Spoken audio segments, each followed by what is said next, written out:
What we do here is go back.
Hello there, hello there, hello there, YouTube and Twitch.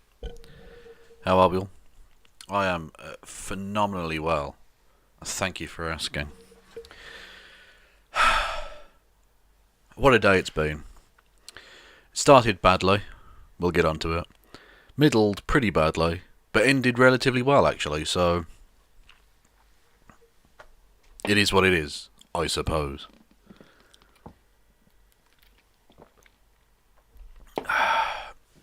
This picture is your new guard navigator. So, yes. Started off badly. You may have known recently about my travails regarding a certain computer which I would have been using, which broke, like completely fucking broke. I'm currently working on my brother's one, which is, I think, powered by the essence of Jesus Christ or some weird fucking shit. It's still somehow going. I don't know how, but it is. And so, I took the old computer to the fucking shop to be fixed. Let's just put it this way. The price they were offering to fix the thing was fucking pointless. Like, it's so broke that they're basically going to like refurbish the fucking thing. Like, that it's pointless, right? Basically, the point is that computer is completely and utterly fucked. So, in terms of value for money, I'm going to have to buy a brand new fucking computer. And I don't know, I might do a ceremonial smashing the old computer to pieces. Just because it annoyed me. It's annoyed me, and it's cost a lot of money. So fuckery. Fuckery. Well, the legendary computer, it doesn't look any different really. It just makes a lot of noise and is like shit. It doesn't look particularly different. It just looks like an old kind of computer, really. But I'll probably, I could probably take a picture of it or whatever. Yeah. Anyway, so yeah, that computer's basically fucked. So I'm going to be getting a new one, which is inordinately expensive at a time where I really can't afford it. So, sell parts of it instead of bathwater. Maybe. Well, why not both? If people want to buy my bathwater, I will sell it. I don't actually use a bath. I use a shower, but I will bathe if people want to buy that water. Anyway, the basic point being, I'm very poor. If you were feeling generous enough and have the money to spare, now would be a great time to fund my endeavours here on the channel. Obviously, you can do so by the usual ways. There's you can follow me on Twitch, either with the money or the Prime. You can, there's bits on Twitch as well. You can go onto the Streamlabs. You can go into the Streamlabs for Super Chats, because YouTube are never ever going to monetize me. I'm not nearly racist enough, so it's linked below. You can go and do that if you so wish. And there's the Patreon if you want to give a monthly donation, recurring that way. Either way, brought to you by NordVPN and Raid Shadow Legends, yeah. I don't do adverts, although I have been offered a couple, well, not offered adverts as such, but I've had people contact me and be like, have you thought about doing advertising? We're a company that does advertisements, maybe you want to sign up to our thingamajig, blah, blah, blah. Load of shit. Anyway, so, if you wanted to, those options are available. I'll leave it up to you. For now, this old piece of shit is doing me just fine, but I'll have to get the new computer within the next couple of weeks. Because this isn't going to last much longer, I don't think. But we'll wait and see. Anyway. No, I don't want to restore any pages. Thank you very much. Thank you very much. Yes. Yes, you can, like I say, you can subscribe, as indeed Lunos Nocturne did, just before we went live. And they say Clout Gulag XD. Clout Gulag XD indeed. My friend. Yes. Welcome aboard. That's a 2-month streak. Let's be honest, we're nowhere near a stream baby yet, but I appreciate it nonetheless. Thank you all. So, yeah, that happened. Very, very annoying. I'm now even poorer than I had previously thought myself to be, which was annoying. Then there was obviously the weird terrorism / possibly not terrorism. I don't even fucking know what that always happened. I don't know what that what to call it really, because it looks like terrorism in the capital in America.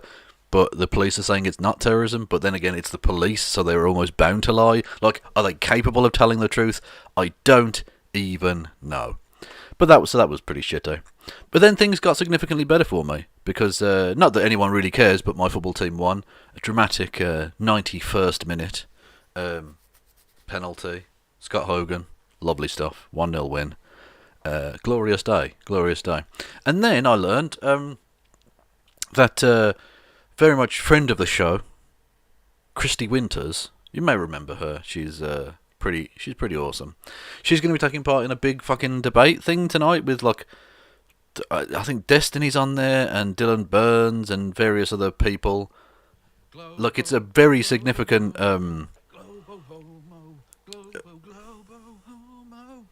Globo. I'm going to get some GHs in both chats, please. Yes, she's going to be taking part in a big debate thing with lots of like really sort of big streamers and shit, which is then the winner of that debate, I don't know how they decide such things, but the winner of that debate goes on to debate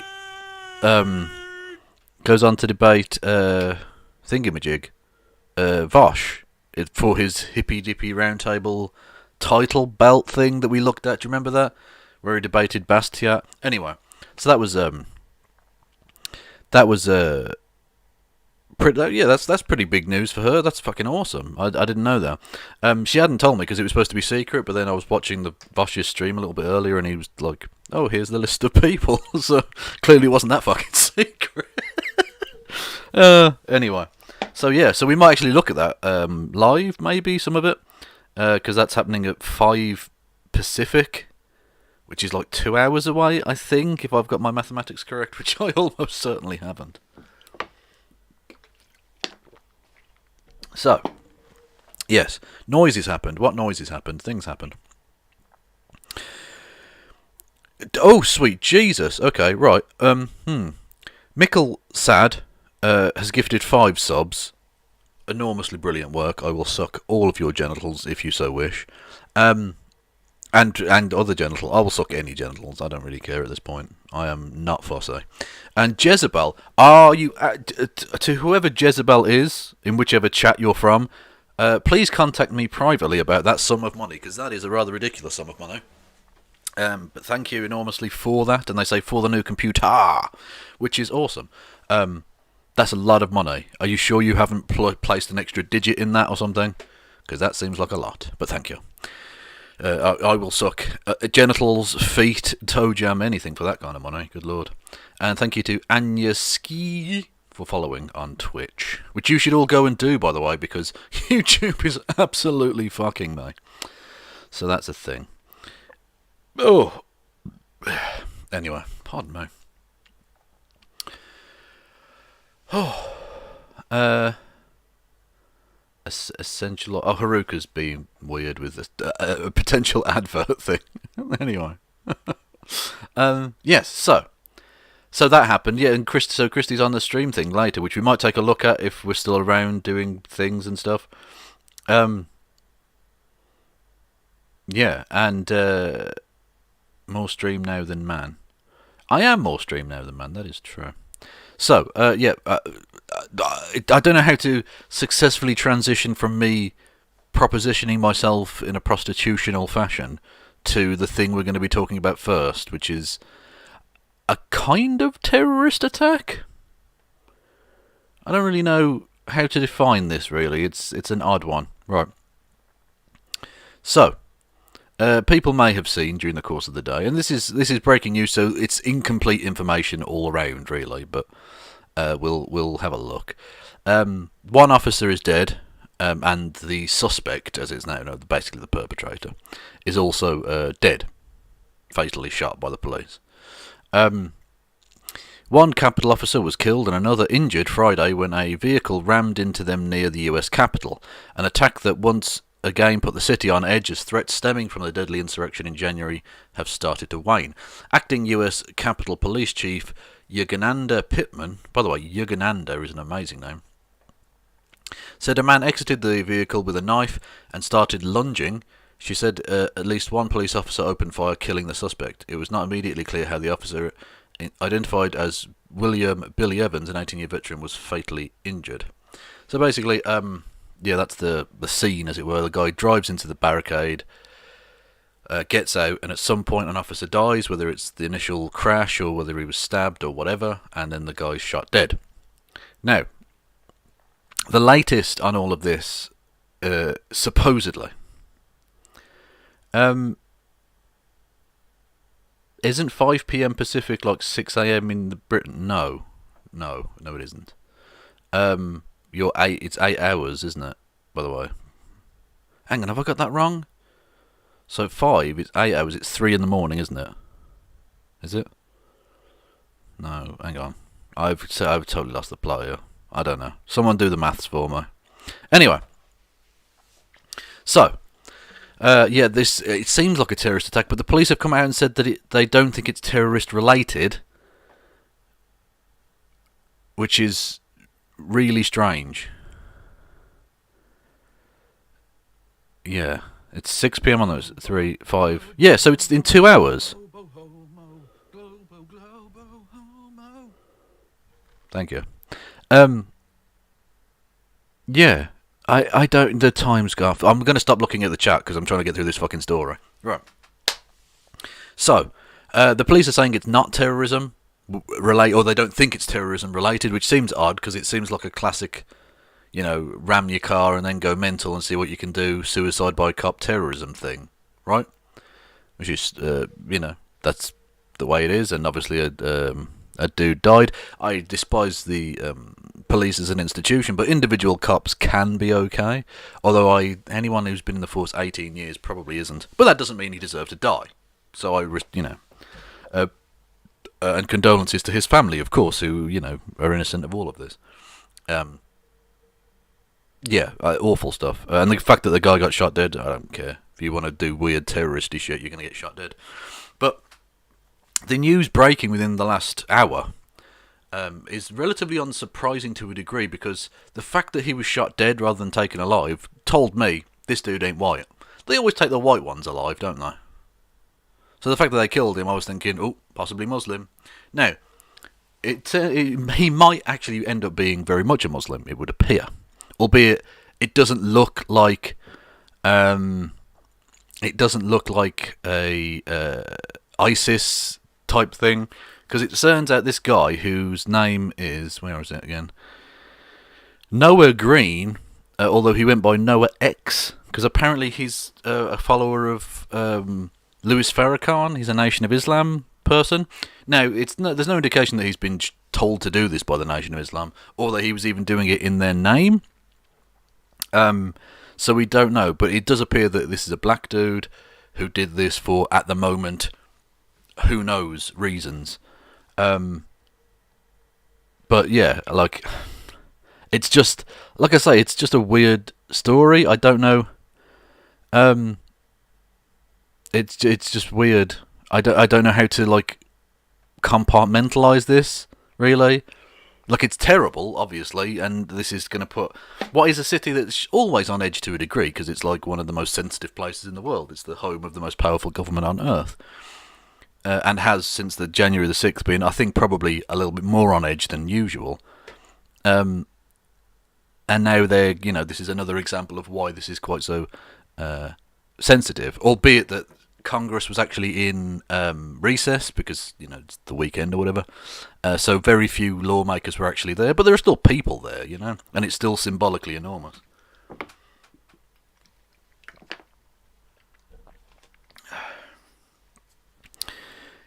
Anyway, yeah, so it's 1 a.m. 1 a.m. UK time is 5 on the West Coast, isn't it? So yeah, anyway, this story is just fucking mental. I can't really get a grasp of it. It's too early to really tell. As always, there's the thing. It's always too early, because this happened a few hours ago, right? It's always too early in the immediate aftermath of an event like this to really tell what the point of what they said. Point of why they did it, what their motive was, and what the repercussions are going to be. But I suspect this might be more mundane than a regular terrorist attack, and the implications therefore won't be that massive, I would suspect. Now, it's early days, who knows, maybe Louis Farrakhan ordered this directly and the US government go on a massive crackdown of all Nation of Islam and it's a fucking race war. But I suspect not. I suspect this might be a little bit more, while still tragic, kind of boring. Is that rude to say? It probably is quite rude to say, but I can only give you my honest appraisal of the situation. And we have Aurora Gaetz. Talking of rude. Come on. There we go. Don't run away, I'm going to pick you up and put you on camera, you twat. Come on. Here we go. Oh, you're a big old fat one, you, aren't you? My big old fatty boys. Oh, look at his little face. Oh, that is adorable. Look at his little face.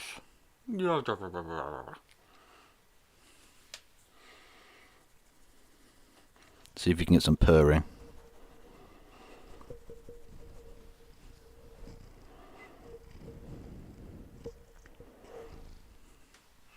Can we get a toe bean on the go? Ah, it's biting. Dubbies. Legend. Absolute fucking legend. Anyway, so yeah. Things are. Oh, good lord. Right. Jezebel with $1.38, which we found out last time, wasn't it? That's £1 sterling.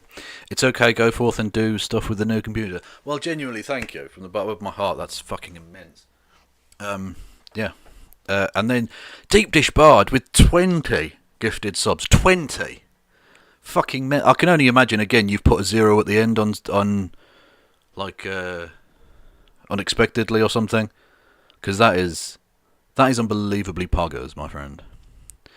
And Sappy Fodder, who has, for some reason, followed and unfollowed for about 4 fucking times in the last 2 days. I don't know if they're having a technical problem or they just want me to keep saying their name every time they follow. But welcome aboard. Yeah, oh god, there's so many genitals I have to deal with tonight. Or at least so many offers of genital sucking that I've made.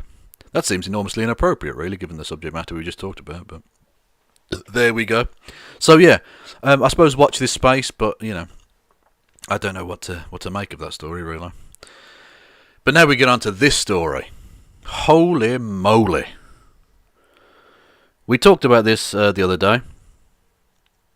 We talked about Matt Gaetz being a pedophile, a child rapist, taking underage people across state lines, sex trafficking.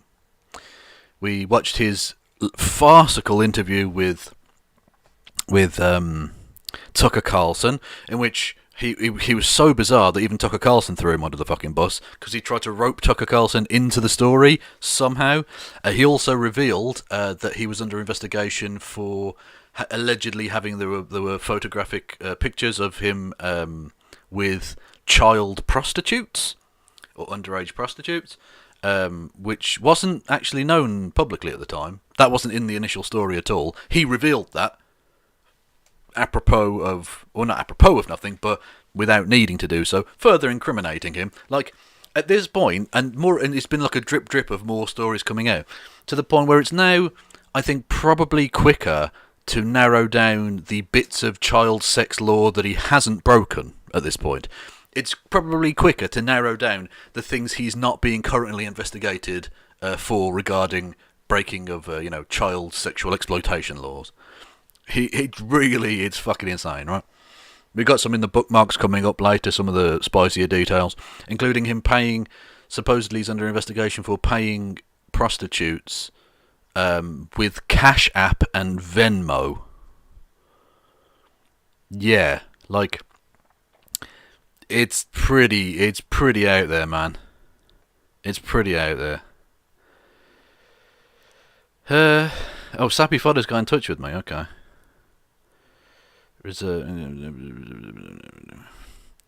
Okay, apparently Sappy Fodder's complaining they've been banned from my thingamajig. Who banned them and what for? I don't mind. Like, if they're being a prick, that's fine, but you know. And Lace Argar unfollowed and then followed again, thanks. Regular viewer. Stop being weird, chat. Stop it. Fucking Twitch will think I'm spamming or something, or doing some weird algorithm bullshit. Anyway, so it turns out Matt Gaetz might be like king of the fucking pedos now. King of the pedophiles, maybe. Who knows? And apparently is well known as such as well. Thank you to Kev's Lil Twitchy Poo for following. I don't know who that is, but bless you nonetheless. So, Matt Gaetz, he of the enormous forehead. Republican congressman reportedly under investigation, alleged cash and gifts given to women contacted online. Now, before we get into this, I just want to point out we are very much sex positive here on this channel, aren't we, Rory Cats? He don't care, but yeah, he does. He's sex positive too, albeit he doesn't have testicles because that got dealt with. Yeah, he's still angry about that. Anyway, so we're very much sex positive. So if you want to engage with sex workers and pay them and treat them appropriately and respectfully, no problems. No problems with that whatsoever.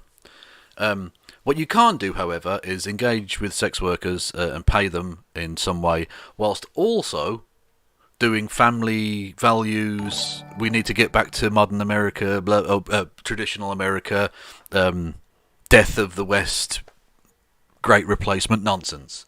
That we will not put up with. If you're going to push the this is depravity, this is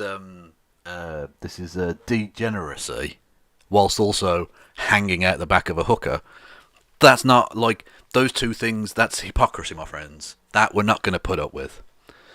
So yeah. Anyway, I would be angry if I lost my balls too. Absolutely. Also, you've decided to be weird in a slightly different way. The Twitch chat tonight. Okay, cool. Navigator BR hosted, and so did Field Weddle. Thank you very much. You can do so as well if you want to over on twitch.tv/KFLogan1875.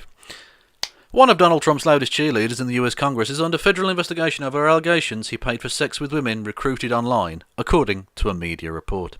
Matt Gaetz, a Republican congressman from Florida, is one of the former president's most ardent supporters and frequently appeared on TV to promote his lies about a stolen election.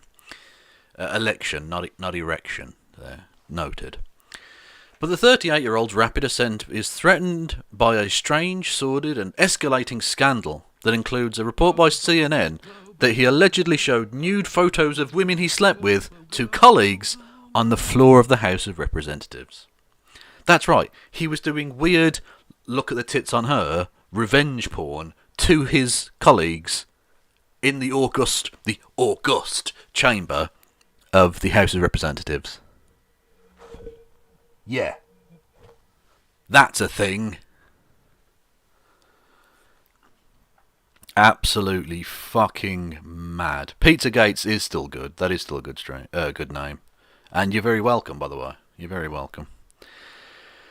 Thank you to Dataport Doll with $45. That is very, very generous. Thank you very much. I never sub, I only dumb. Now take my money, bitch. I will take your money, and you can spit on me and call me a filthy whore if you wish. Yes. Or not. I mean, it's whatever your thing is, you know. Anyway, so, yeah, Matt Gaetz, breaking all kinds of laws and moral mores? Social mores, whatever. By showing, yeah, like I say, kind of revenge porn to it. Oh God! In any other line of work, you'd be sacked. There wouldn't be does he deserve to be on committees? No, you'd be fired. You can't go around showing revenge porn to your fucking colleagues. It's ridiculous. The crisis for Gaetz began this week when it was reported that the Justice Department is investigating claims that he had a sexual relationship with an underage girl and paid the 17-year-old to travel with him, potentially breaking interstate sex trafficking laws. That would be bad enough in of itself, right? Barely scratching the surface.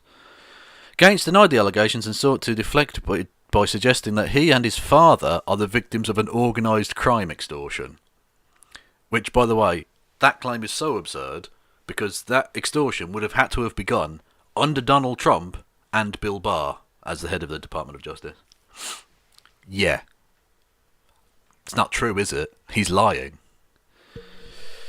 But there was a further twist when it was reported that scrutiny of Gaetz stems from a separate Justice Department investigation into one of his allies, Florida politician Joel Greenberg. Remember that name, okay? That name's going to become important shortly when we look at a second article, albeit from a slightly dubious source, but I think it's worth looking at nonetheless, who was indicted last summer on sex trafficking and other charges that he stalked a political opponent. So his friends are like the highest of high class. We're talking the creme de la creme of moral actors here. Greenberg was involved with multiple women who were recruited online for sex and received cash payments, which, by the way, is illegal. It shouldn't be. We should have full decriminalisation for the safety of sex workers. But it is illegal, which is bad when you're a lawmaker and you're breaking the law. Especially when you're breaking laws that you voted against because, you know, you had a prior interest in the subject matter and you voted against sex trafficking laws, Mr. Gaetz. As the only person who did vote against that law. You disgusting prick. Anyway. The New York Times reported on Thursday. Greenberg, quote, initially met the women through websites that connect people who go out on dates in exchange for gifts, fine dining, travel and allowances, according to 3 people with knowledge of the encounters, unquote, the paper said. Mr. Greenberg introduced the women to Mr. Gaetz, who also had sex with them, the people said. The New York Times said it obtained receipts from mobile apps that show payments from Gaetz and Greenberg to one of the women, and a payment from Greenberg to a second woman. Quote, the woman told their friends that the payments were for sex with the 2 men, according to 2 people familiar with the conversation. Also, it would appear that it's being investigated that he ordered one of the women to have sex with a separate third party who's not named yet. So Gaetz is essentially acting as some sort of weird kind of pimp or something. I don't know if does that count as pimp. I don't know what that would be. It's certainly weird sex trafficking stuff. Anyway, Gaetz took ecstasy, an illegal drug, before having sex, the paper's sources also claimed. The list of crimes now is stacking up here, Matt. It's almost as tall as your fucking forehead, my friend. The congressman vehemently denied the reports. His office said in a statement, quote, Matt Gaetz has never paid for sex. That's always a good start. Matt Gaetz refutes... again, you could just say Mr. Gaetz. Why are you giving me his name? Anyway, Matthew Bartholomew Gaetz III, Esquire, refutes all of the disgusting allegations completely. Matt Gaetz has never... every sentence starts with Matt Gaetz. We know who you're talking about. You could just say he. Has never ever been on any such websites whatsoever. Matt Gaetz cherishes the relationships in his past and looks forward to marrying the love of his life, unquote. Which they don't specify. Does that mean his current partner or Nestor, the little Cuban lad he's got living with him? I don't know. I don't know to whom they're referring, just as the love of his life. They're leaving it open to interpretation there, which is suspicious.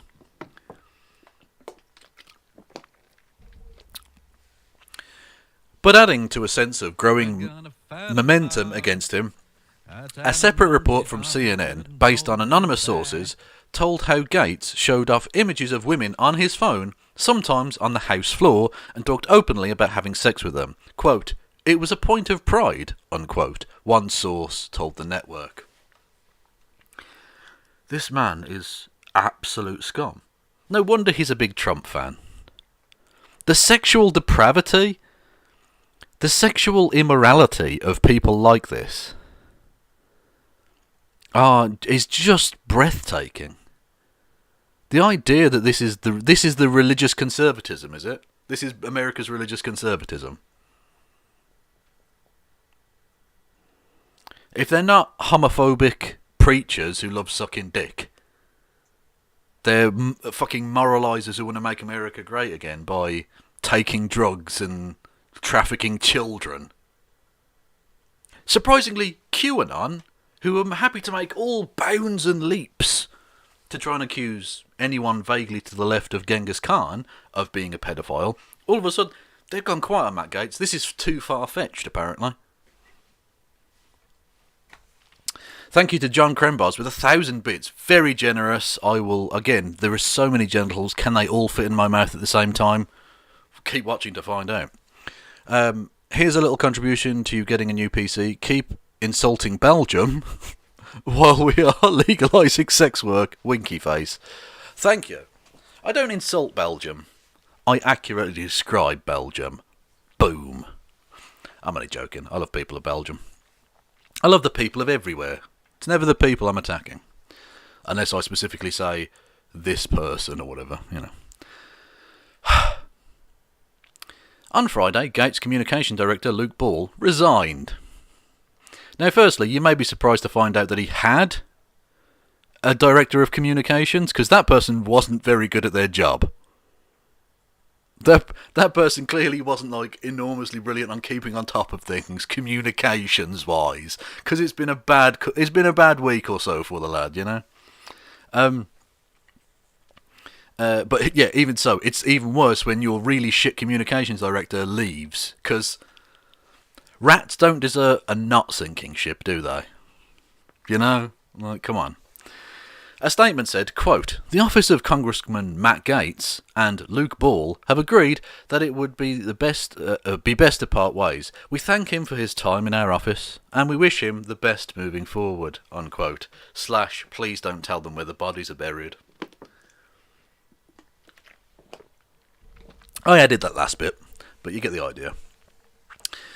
Gaetz, who came to Congress in 2017, is among a pro-Trump coterie, which I like the use of coterie because I guarantee you no pro-Trump people know what coterie is. So that's nice trolling by The Guardian there. A pro-Trump coterie that has found a smash-mouth style and talent to outrage is a shortcut to political stardom via right-wing media. He even travelled to Wyoming. That in of itself is suspicious. To hold a rally demanding that Liz Cheney, the number 3 Republican in the House, resign over her vote to impeach Trump following the January the 6th riot at the US Capitol. But the congressman is also the latest in a long list of Trump allies to be tarnished and proven of alleged wrongdoing, with some ending up behind bars. Many of them, indeed. Many. So far, the ex-president has remained silent on the issue, and few of his followers have taken a firm position. Oh yeah, you'll notice there aren't a great many Republicans steaming forward to defend him. They're not circling the wagons for Matt Gaetz. He's being left the fuck to hang out to dry, okay? Which is fun for me because he's scum, so... Kevin McCarthy, talking of scum, the Republican minority leader in the House and a staunch Trump supporter, said on Wednesday that he would not strip Gaetz of his committee assignments until the case against is established. McCarthy told Fox News, talking of scum, quote, "Those are serious implications if it comes out, but right now Matt Gaetz says that it's not true and we don't have any information, so let's get all the information," unquote. You'll notice at no point does he back Matt Gaetz there. At no point does he say, "We have full faith in Matt Gaetz. We support Matt Gaetz." No. That's as good as him saying, "We don't want that stank on us." No. The Democrats are urging McCarthy to remove Gaetz, the House Judiciary Committee, which oversees the Justice Department. On Wednesday, Ted Lieu, a Democratic congressman from California, tweeted that Gaetz should not be, quote, "sitting on the congressional committee that has oversight over the department that is investigating him," unquote. Very true. By the way, note the difference here, right? Do you remember when Al Franken was caught being slightly inappropriate in a picture and resigned as a senator because of that? Do you remember that? This guy, child sex trafficking, drug taking, hiring prostitutes, what else was there? Potentially some sort of weird pimping situation, conspiracy to do solicit sex, pimping situation, conspiracy to do solicit sex or whatever. Like, there's loads of shit going down there. No one's saying you should resign there from the Republican side. Republicans are fine with that, because they're very much pro-sexual assault, including against minors. We saw that with Roy Moore and Donald Trump, and now Matt Gaetz. They're fine with that. Again, QAnon was always a front for pedophilia. QAnon was always pedophilia projection. Always. They're very much pro the rape of children in the Republican Party. They're not massively against it in the Conservative Party here in Britain either, it has to be said. Just a thing. Thank you to mmagical1198 for following on Twitch. And Nancy Pelosi, the House Speaker, told reporters, quote, If in fact these allegations are true, of course being removed from the Judiciary Committee is the least that could be done. From what we've heard so far, this would be a matter for the Ethics Committee. The Ethics Committee, that's unquote. The Ethics Committee, consisting of 5 members from each party, can recommend punishments ranging from a reprimand or formal rebuke to expulsion. The full House would have to approach such actions, with expulsion requiring a 2/3 majority. Gaetz, whose Twitter bio says, Florida man, fiancé, firebrand, America first, posted to his 1 million followers on Thursday, quote, "The allegations against me are false. The extortion of my family by a former DOJ official is real. DOJ has the tapes. Please release them." End quote. He's fucked. Like, he's legitimately, completely, absolutely fucked at this point. Can I get some RIPs for Matt Gaetz' career, please? 1 second.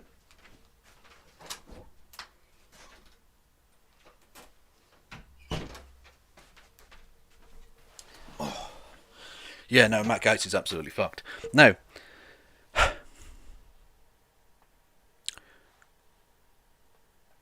this is from the Daily Mail, okay? So, pinch of salt time, okay? Because it's the Daily Mail, who are full of shit. But they tend not to go in for the full propaganda shit against right-wingers, okay? They tend to run cover for right-wing shittery. But on this occasion, they've come out with a bombshell exclusive. Now, again, pinch of salt, pinch of salt, pinch of salt. It's the Daily Mail. But I'm going to read it to you anyway, because this is amazing.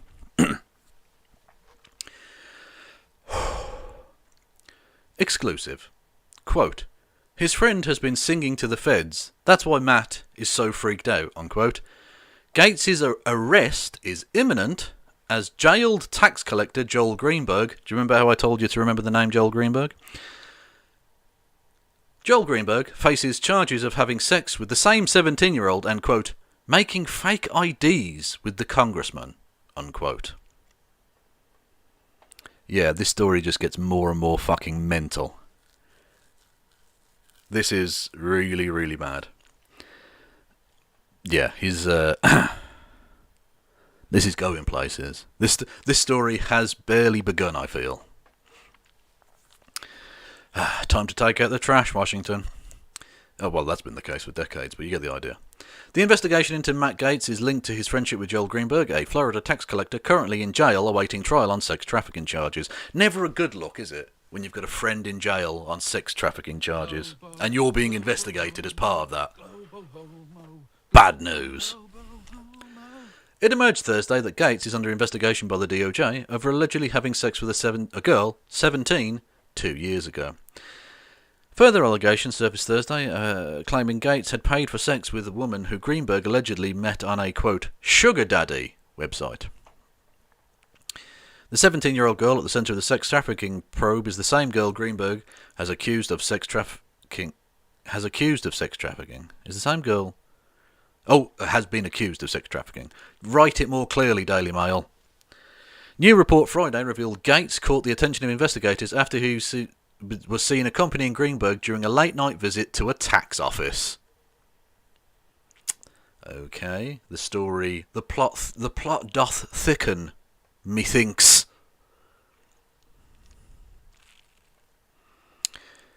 Greenberg is charged with identity theft after allegedly making fake IDs. The list of crimes now. You've got fake ID stuff. Fuck me. You're not a fucking 14-year-old trying to get served at the off licence. What are you doing? Fucking hell. Gaetz, who has not been charged with any crime, is expected to be indicted within the next few weeks. Representative Matt Gaetz is expected to be indicted within the next few weeks as former Florida official and friend Joel Greenberg is believed to have turned on the congressman in the sex trafficking investigation against him, a source close to the probe tells DailyMail.com. Greenberg, who was elected Seminole County tax collector in 2016, is currently in jail awaiting trial after being slapped with a string of charges last year, including sex trafficking of a minor between the age of 14 and 17.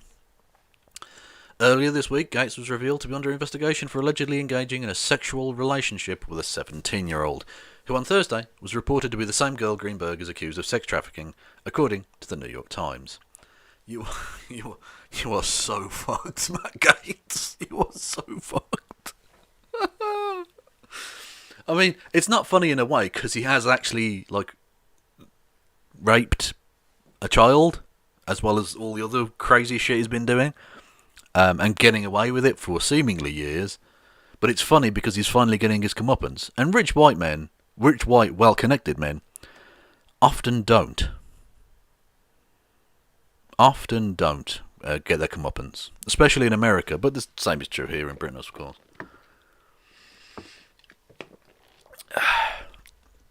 The Florida Republican, 38, has furiously denied the allegations, instead insisting that they're part of a $25 million blah blah blah.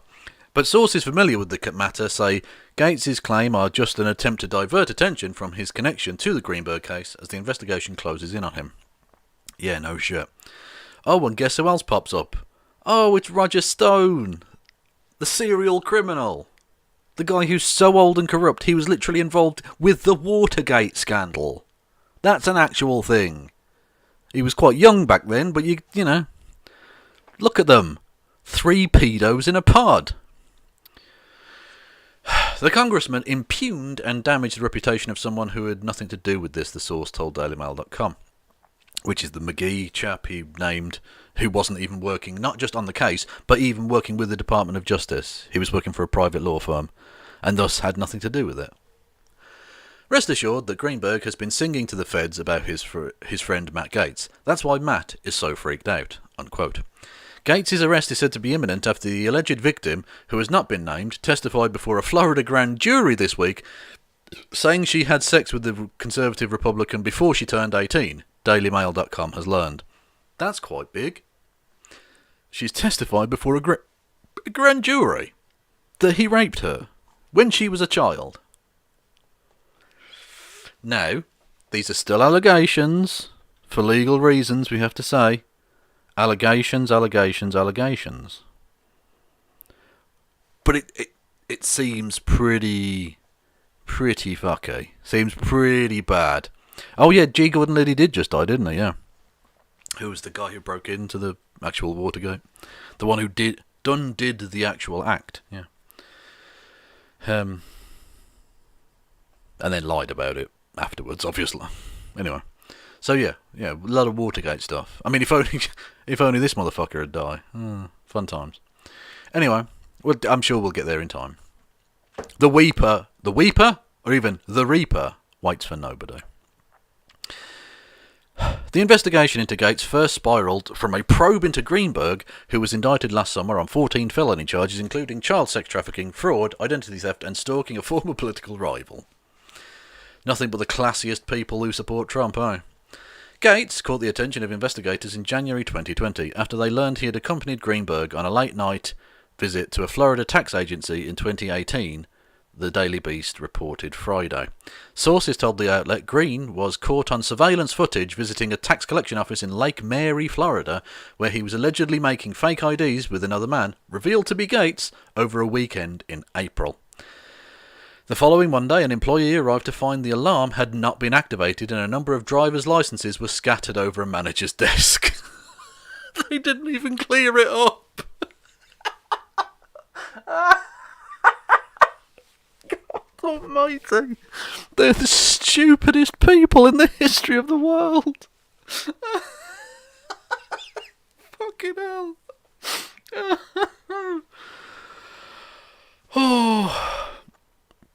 Oh, sorry. Be still my beating anus. Whew.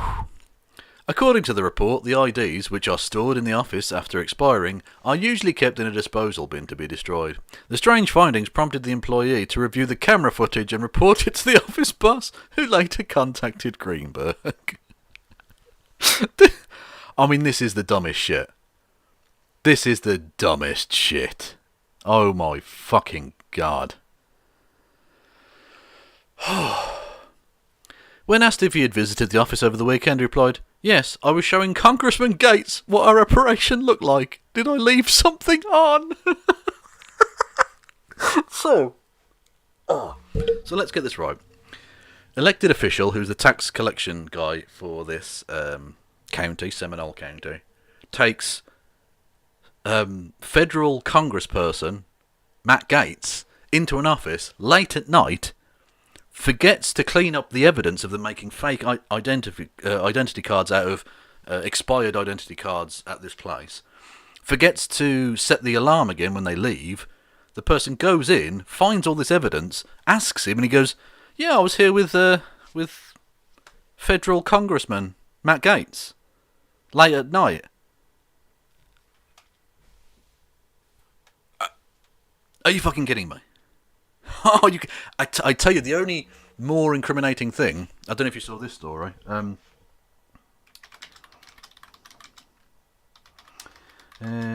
This was someone who was arrested. No, 6th, you twat. What's that?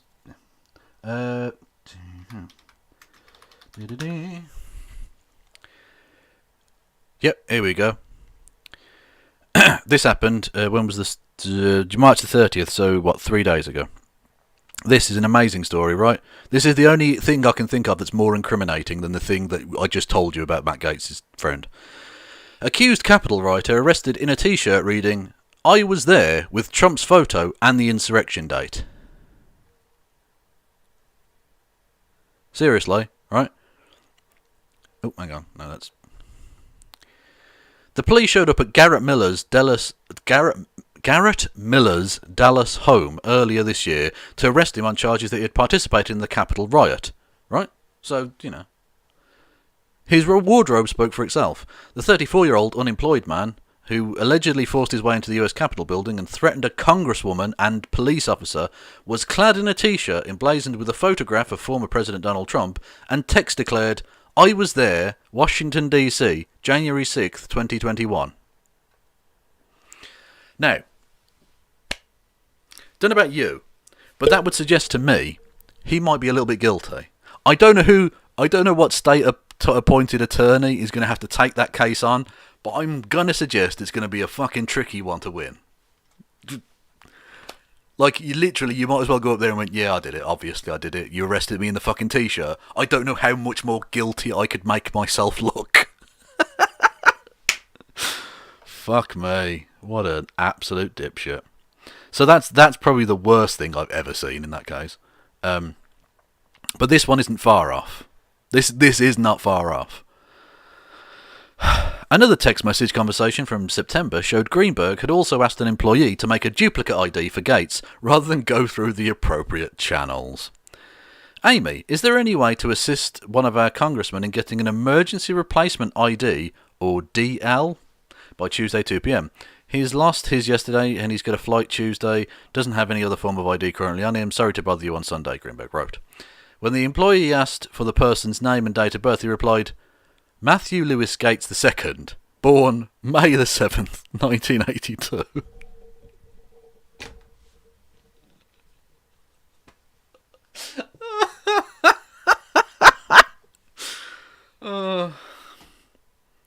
It's too beautiful. It's too beautiful. Like, you're literally implicating him with his own fucking full name and date of birth. Fuck. You might as well give his fucking national identity number or whatever it's called. What do they call it in America? Your national insurance number. I don't know what they call it in America, but that number.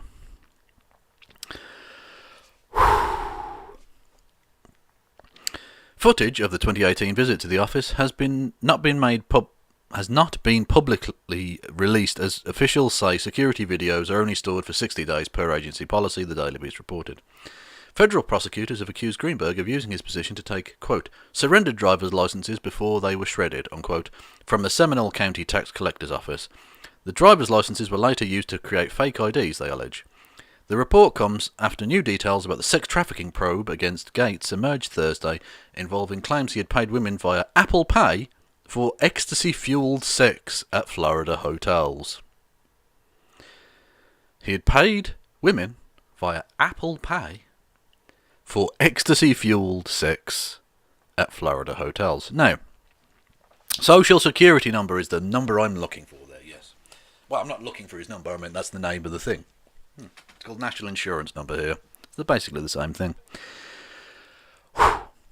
Anyway, so, now, ecstasy-fueled sex at Florida hotels sounds fucking dope. It makes Matt Gaetz look significantly cooler than he actually is, because it's slightly spoiled by the massive hypocrisy of him pretending to be a family man and doing Christian American first, yeah, when actually he's a raging degenerate by the standards of right-wingers, apparently. Engaged in, a list of crimes as long as his fucking massive, massive forehead. Gaetz was reportedly first introduced to the woman through Greenberg, who investigators believe met the woman through sugar daddy websites, including Seeking Arrangement, where rich men pay women in gifts, travel, fine dining and allowances in exchange for them going on dates with them. Greenberg then introduced the woman to Gaetz, who allegedly also had sex with them. Receipts from the mobile payment app Cash App and Apple Pay show both Gaetz and Greenberg sent payments to one woman, and Greenberg sent a payment to a second woman, the Times reported. Sources said the women said the payments had been for sex with Gaetz and Greenberg. Another person said the men also sometimes paid in cash. The trysts took place, so that's the sex, in 2019 and 2020, according to the Times. The two men were pictured together on social media with Roger Stone, Council Priest, who was convicted of lying to Congress in 2017. Gaetz denies ever paying anyone for sex and has not been charged with any crime. Our lawyers have told us to write. Fucking hell. Oh, this is so bad. This is so bad. He's so going to jail. And it couldn't happen to a nicer bastard.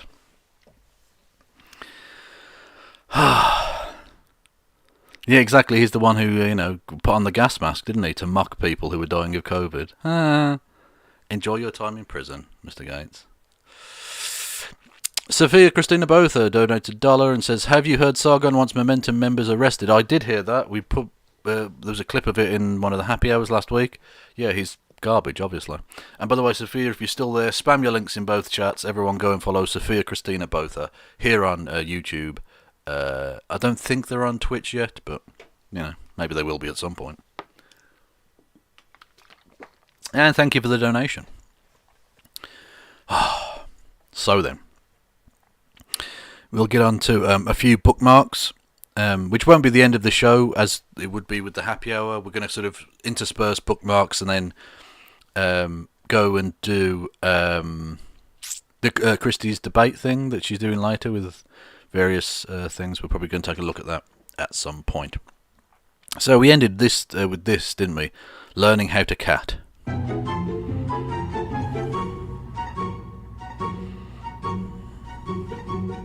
Aww.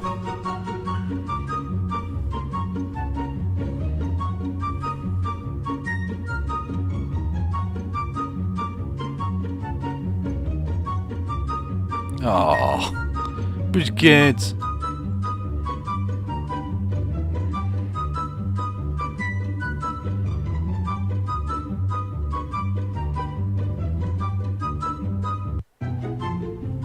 This little female is known to researchers. This is the most deadly cat on the planet. Okay, we'll have a look. Someone sent me this. As Gyra. She's tiny, weighing a mere 2 pounds, 200 times less than a lion. Aww.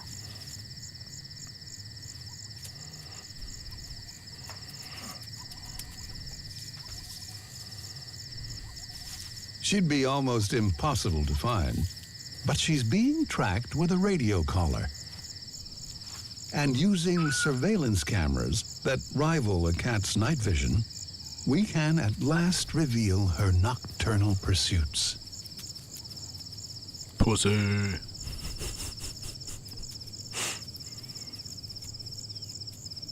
She can walk 20 miles a night in search of food.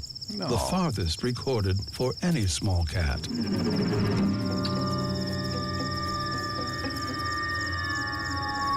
Guided by superb night vision and responding to the smallest of sounds, she finds almost anything that moves is a potential meal. She'll even eat locusts. But she prefers gerbils. Oh, I don't want to see dead gerbils. No. Oh yeah, Stefan Molyneux losing his shit because no one's after his Twitter and YouTube bannings. No one's going to follow him onto the different platforms because no one gives a fuck what he has to say. So, more on that later. There's a clip thing I've got bookmarked, but basically, deplatforming works. This is quite good if you can understand the accent. Do you know what makes me laugh about all these liberals? Like, I'm not racist, I've got black friends and all the other pillars they come out with. I grew up with 5 sisters, with 3 that were my mum, like, obviously same parents, and then my younger sister had 2 friends who literally lived at our, like, may as well have lived at our house, and they used to come over in the pyjamas and stuff. one of my sisters is a black girl. Now, she's like my family. So if you need someone to, if you say you've got black friends and you need your black friend to explain to you what it feels like to be a black woman or a black man in this world, I'm thinking that you probably haven't actually got black friends, have you? A friend of mine told me that when all the George Floyd stuff happened, her friend said to her, well, all lives matter. Like she said to her friend, well, when you got cancer, did I say all cancers matter? No one ever said that white lives don't matter. The entire world, England invaded every country on this planet bar 22. We went round the world. We didn't take democracy and freedom and civilization. Look into inventing mathematics. Look at the Middle East now, where they've still got more women leaders than we have over here or ever have had. So we invaded every country on the planet. We enslaved black people, enslaved them, had slave markets, sold them. Redskins comes from when the Crown invaded America. A redskin was the scalp of a Native American. So for you to claim that everyone gets treated the same and all lives matter is supreme white privilege and ignorance. And can I also ask that white people, even if you've got really good intentions, stop asking your black friends to educate you on racism. Do you know how traumatic it is for your black friends to watch their brothers and husbands and sons be hunted down in the street like animals because of their skin colour? Educate yourself, please. Hear, hear. I think she said it well, albeit in a northern accent, so there'll be a lot of people who won't get it, but you know. Yeah, this is quite nice. The most Icelandic video you'll see today.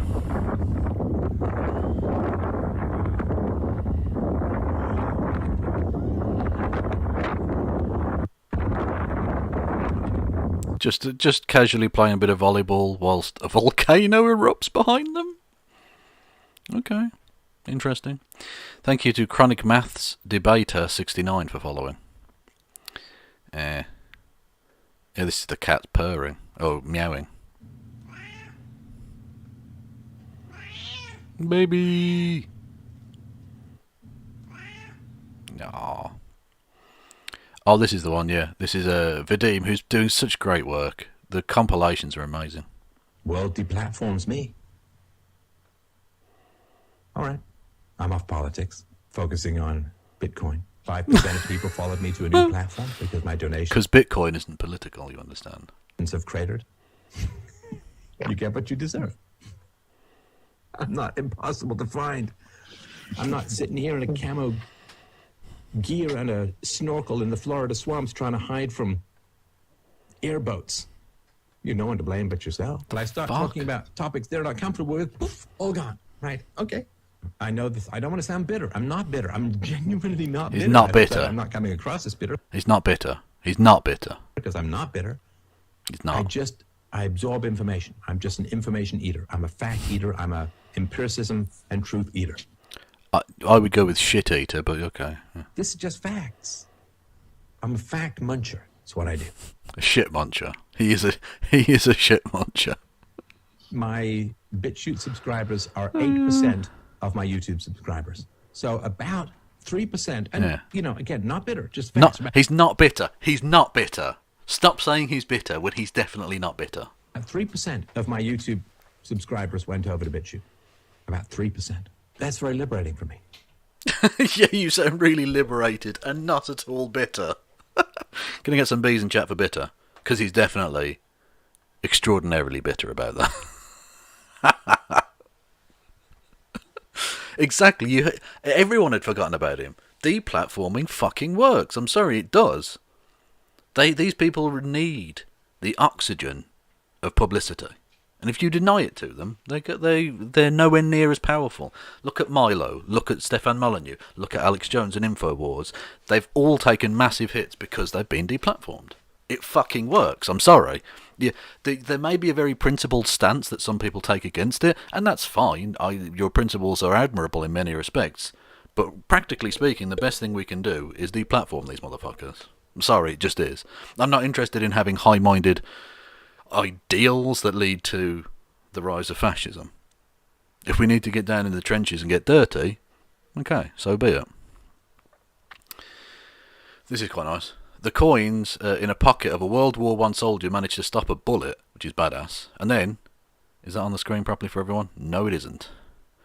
You might say it was his life savings.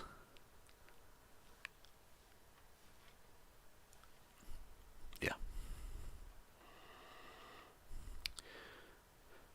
This is a baby possum.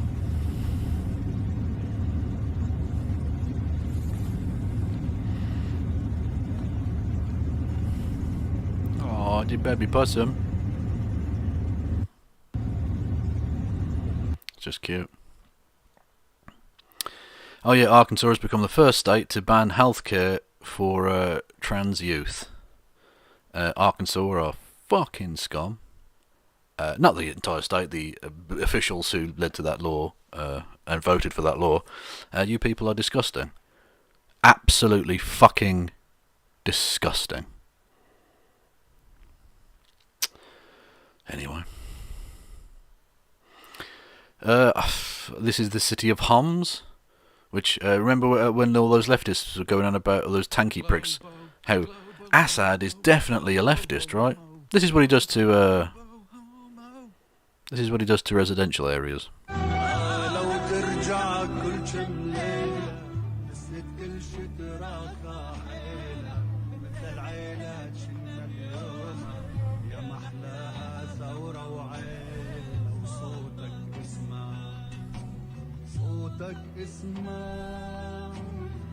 Look, absolutely destroyed.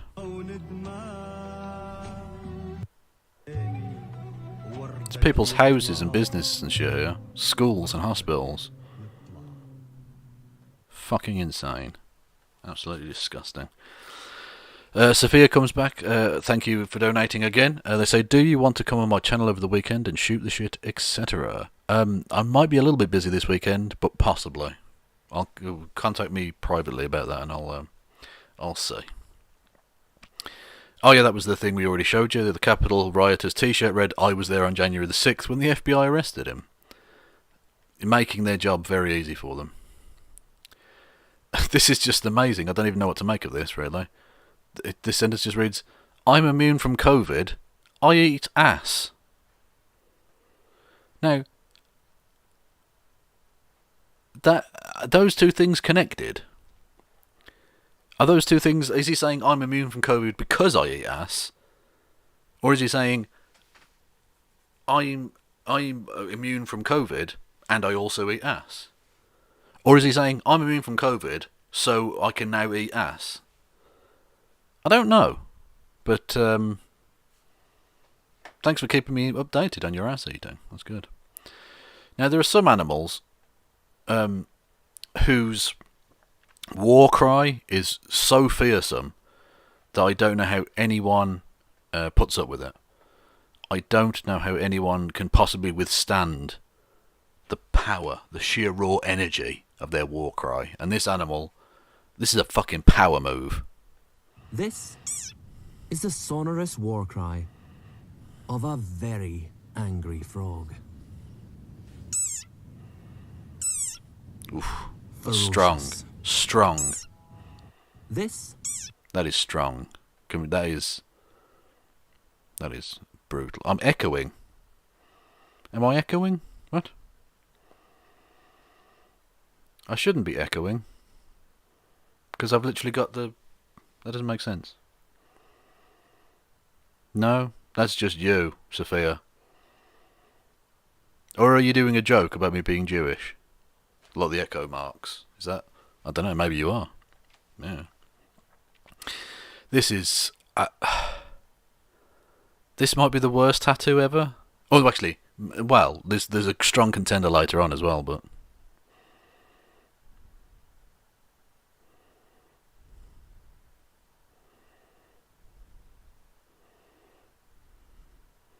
Oh my god. Look at that. Look at that fucking monstrosity.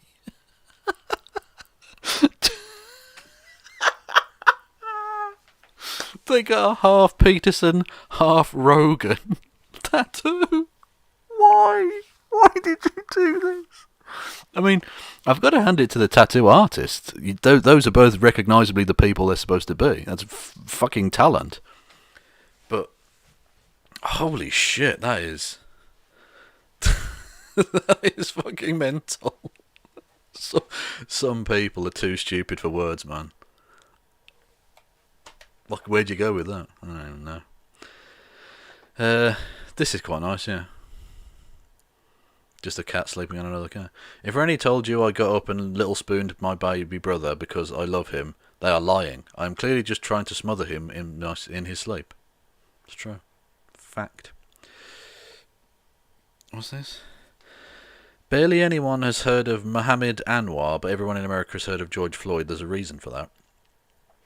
And that's the Muslim guy who was killed by two black women, I think it was. Anyway, because the two girls who killed Mohammed Anwar in the carjacking were arrested on the spot and charged with murder, while it took several days for Floyd's killers to be arrested and charged with a crime ban. This isn't hard to understand. Very true.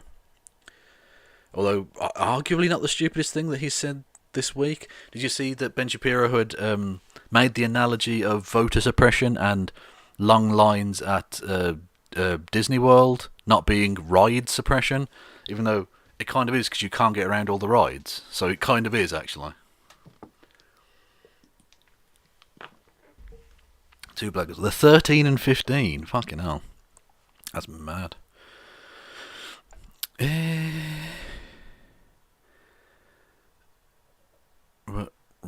Work all year round. What's this? Oh, I don't know what that is. Not going to lie, I'm very disappointed Elon Musk didn't offer some crazy way to free the Ever Given, which is that ship that was trapped, before calling everyone else involved in the effort pedophiles. True. So, remember we had that tattoo? Okay, I'm going to have a vote in chat. Wait till you'll see the second tattoo to vote. Right, so this is tattoo 1, the Peterson Rogan mashup. Is that better or worse than tattoo 2, Gun Girl? Caitlin Poo Poo Bennett, Gun Girl. 1 for the Rogan Peterson mashup, 2 for Gun Girl Back of the Thigh. They're both terrible. They're both well worthy winners of this fucking abhorrent crime against humanity. But we'll wait and see on that one. What's this? I'm getting mostly there's 3s. No, you can't have 3, you idiot. Don't be silly. Don't be silly with your number 3s. 1s, okay. Peterson takes it. Peterson and Rogan mashup takes it. Anyway. So Marjorie Taylor Greene says the vaccine passport is Biden's mark of the beast, and that any company that requires one is engaged in corporate communism. They want you to be required to have something called a COVID passport, and this. Could her voice be any more annoying, by the way? I know it's not necessarily relevant to the point she's making, but it's just, she's such an irritating person on every level. Would mandate your ability to be able to travel, your ability to be able to go to events, your ability to be able to buy and sell. And I asked the question earlier today, is this something like Biden's mark of the beast? Because that is really disturbing and not good. Oh, if you're going to come into... It's very disturbing and not good. She speak good English well. The football game or the baseball game or the concert, you need your vaccine passport because we're trying to do a good job to keep everyone safe. This is what the Biden administration is trying to talk to these... Yeah, that you need to be safe. Look, by the way, I'm against vaccine passports or whatever. I think they're fucking horribly draconian. But the point being, they are trying to actually keep people safe. That is true. I don't know why you're arguing that that's some sort of nefarious thing. Private companies into doing. Well, let's analyze that. You see, it's still the same thing. It's still fascism or communism, whatever you want to call it. Yeah, it's fascism or communism, whatever you want to call it. It's exactly the same thing. There are no differences between those two concepts. except one requires a massively industrialised, horrific state apparatus that crunches down on people, and the other, at least in the long term, seeks the emancipation of all people in a classless and stateless society. But apart from that, they're exactly the same thing, so you can just call whatever you like communism or fascism.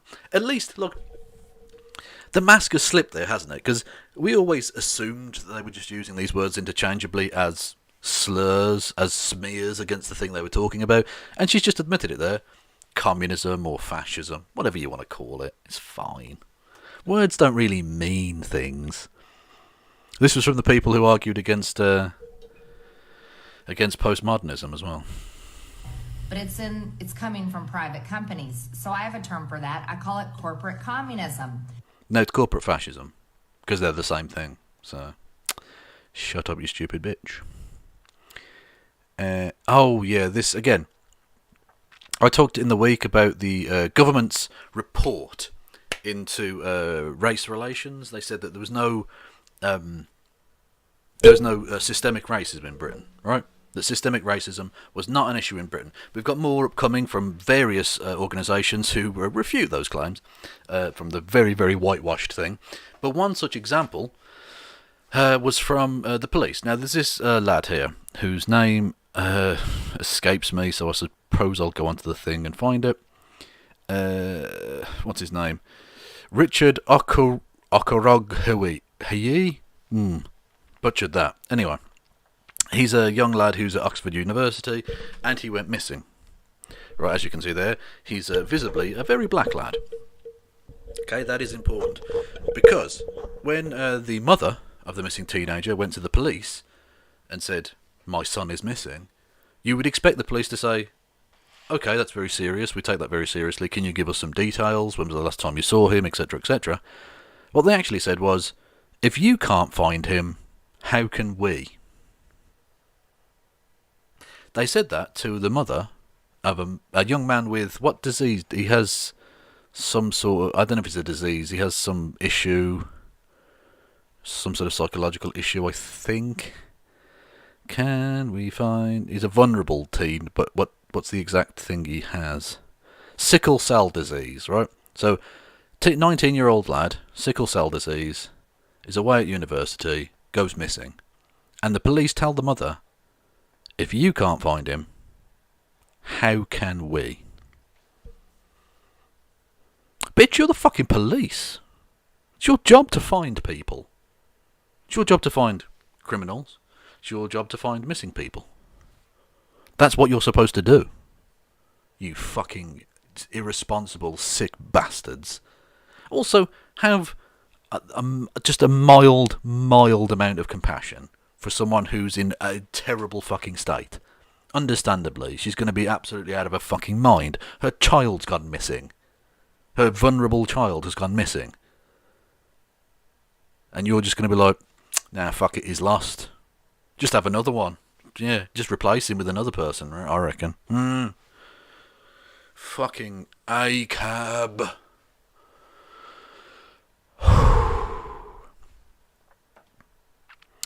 Yeah, this was just a good point. Donald Trump should be facing a international genocide tribunal. I absolutely agree with that. I completely 100% agree with that. He's killed hundreds of thousands of Americans. He's a genocidal madman.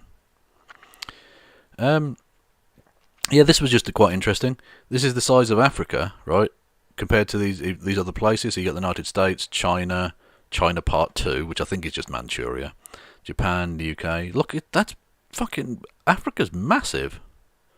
You sometimes forget that because the countries aren't seen as, like, internationally that important or whatever, but it's fucking big. Look how massive that is. That's fucking big. Anyway.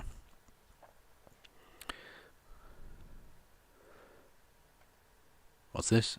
Cat power. I don't know, but it's just the cat stolen the thing in front of the fire. I don't know why I bookmarked that, but it's cute. Thank you. And this is cute as well. You got two cats there, and a cat and a plushy version of him. No. What's this? Yeah. Tucker Carlson covers the George Floyd murder trial with other tragic deaths are ignored completely. Mehdi Hassan, who's a fine British journalist who now lives and works in America mostly, responds with, nothing more sickening than Carlson weaponising the death of an innocent Muslim brown man that he doesn't give a damn about at the hands of two young black girls to distract from the police killing of a black man that rightly dominated the rest of the media's headlines. Ugh. True. Very, very true.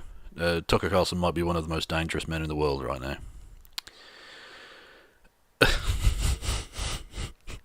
Yeah, Candace graduates from bad takes to absolutely weird takes. Right, this is... I don't even know what she means here, frankly, but... Your heterophobia is the reason straight men all across the world are dying.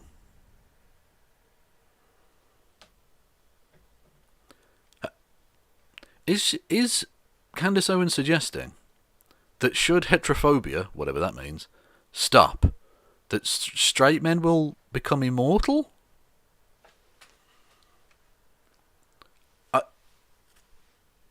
That's what she seems to be saying, which sounds dope. So if you could stop being heterophobic so I can become immortal, that would be fucking awesome. I'm looking forward to immortality. Also, heterophobia isn't a thing. That's just dumb. Shut up.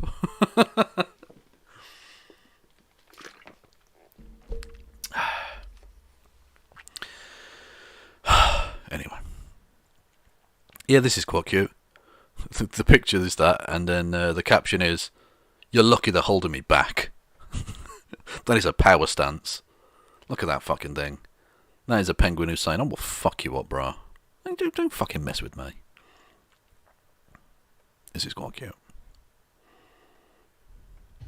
We just added the new treat button, and Lola's giving me attitude because I won't give her one. No, you already had too many. That's why you missed. Oh, that is cute. That is cute.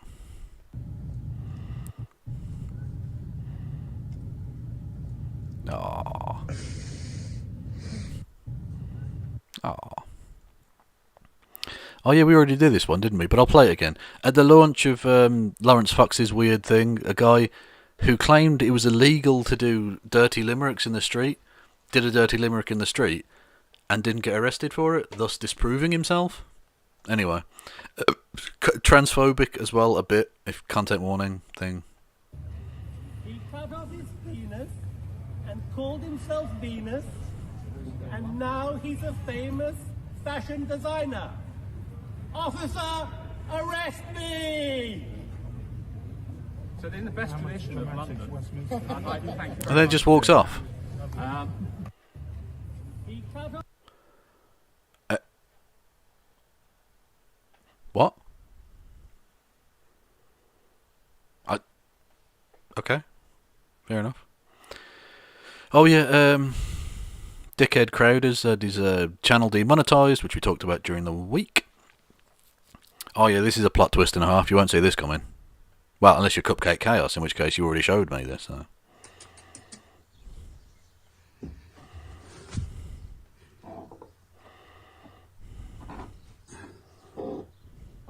Boom. Kittens.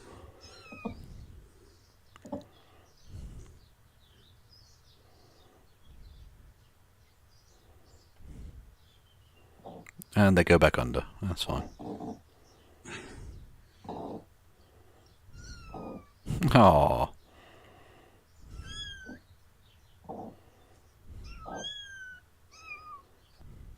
Aww. That is adorable. That is adorable.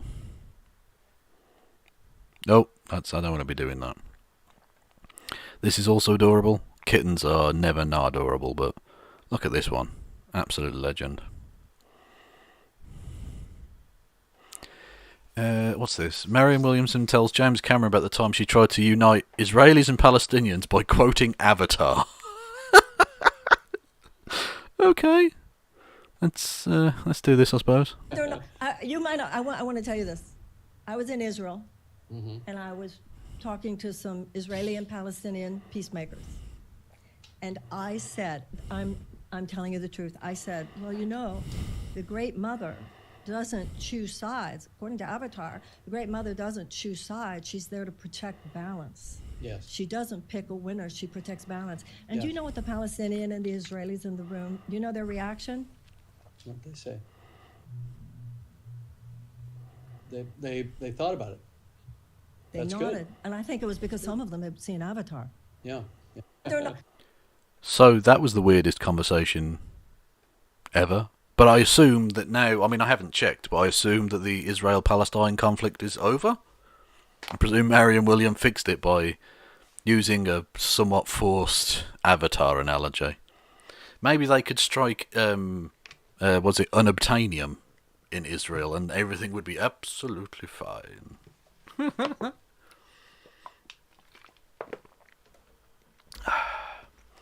We're all dumber for having to listen to that. Yeah, that is true. Oh yeah, that's the we already looked at that. Oh yeah, more racism. There was a school in Pimlico, which is in London, Pimlico Academy, and the kids had a walkout after their teacher banned afros and colourful hijabs. Now, afros and colourful hijabs usually, not always, but usually worn by not white people. Usually. Again, I would argue that that is an element there. That is quite a clear case of, yeah, as in like the hairstyle. Yes, that is the thing I'm referring to there. I would suggest that's an example there of systemic racism. Because again, it's not that white people can't have either of those things; it's that they generally don't. When you're banning afros and colourful hijabs, you're going for a specific type of skin tone that's, you know, the Peter Griffin meme where it's like the black colours are not okay and the white colours are okay. You're going for the not okay colours on that chart, aren't you? Those are the people you're targeting there, systemically, with racism. This is just a nice cell phone. I really don't think Matt Gaetz committed, quote, sex trafficking, unquote, even if he is guilty of what the New York Times describes. Okay? And in fact, the age of consent is 16 or 17 in the vast majority of states. A few minutes later, yes, I am in fact a libertarian, thank you for pointing that out. Of course they were a libertarian. Who was thinking, this guy's a fucking libertarian? Definitely. Absolutely, definitely.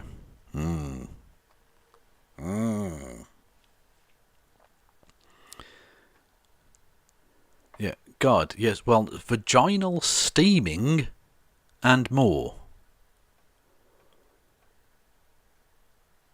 Vaginal steaming. Vaginal steaming. Is that a thing? Ladies, is that a thing? Why is that a thing? Who's doing that thing? I don't know. But on the note of hot liquid going into genitals, I need to go and release some hot liquid from my genitals in the form of urine. That was a disgusting and very, very, very gross. What's this? That's vaginal steaming. Sean 2, V-steaming is also known as yoni steaming, is an alternative health treatment, naturally, whereby a woman squats or sits over steaming water containing herbs. Oh, get the fuck out of my face. Anyway, so it's nonsense, obviously. So, I need to go for a piss, is the basic point I'm saying. And it's a thing and it's bad for you, undoubtedly. So I'm going to play an advert on Twitch and put everyone onto the home screen, and I'll be back in like a minute or two.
Hello, is it me you're looking for? Yes. Yes, it is. Yeah, someone made this. I had to see it, so do you. Wake up, grab a brush and put on a little makeup. Hide the scars and fade away that shake-up. Why'd you leave the keys upon the table? You wanted to. Why'd you leave the keys upon the table? You wanted to. Why did you leave the keys upon the table? You said you wanted to. Wake up. So that was a thing that happened. I had to see it. You had to see it. Anyway. There was a Tim Pool video I wanted to look at. Just because it's Tim Pool being Tim Pool. Complete distraction. I've gone off on a tangent in my mind. The Christ. Shut up, you dickhead. Means. So this is well, where are we? Hang on, that needs to shrink down, doesn't it?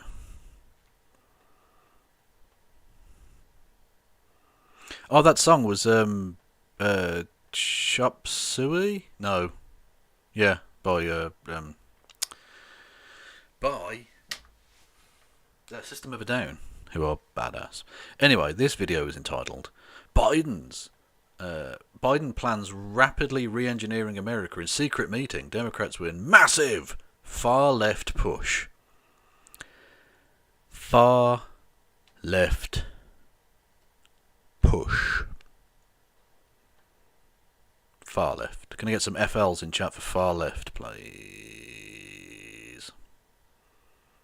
Joe Biden recently held an undisclosed session, they call it. To me, sounds like a secret meeting with historians to determine how much and how fast he can radically alter these United States.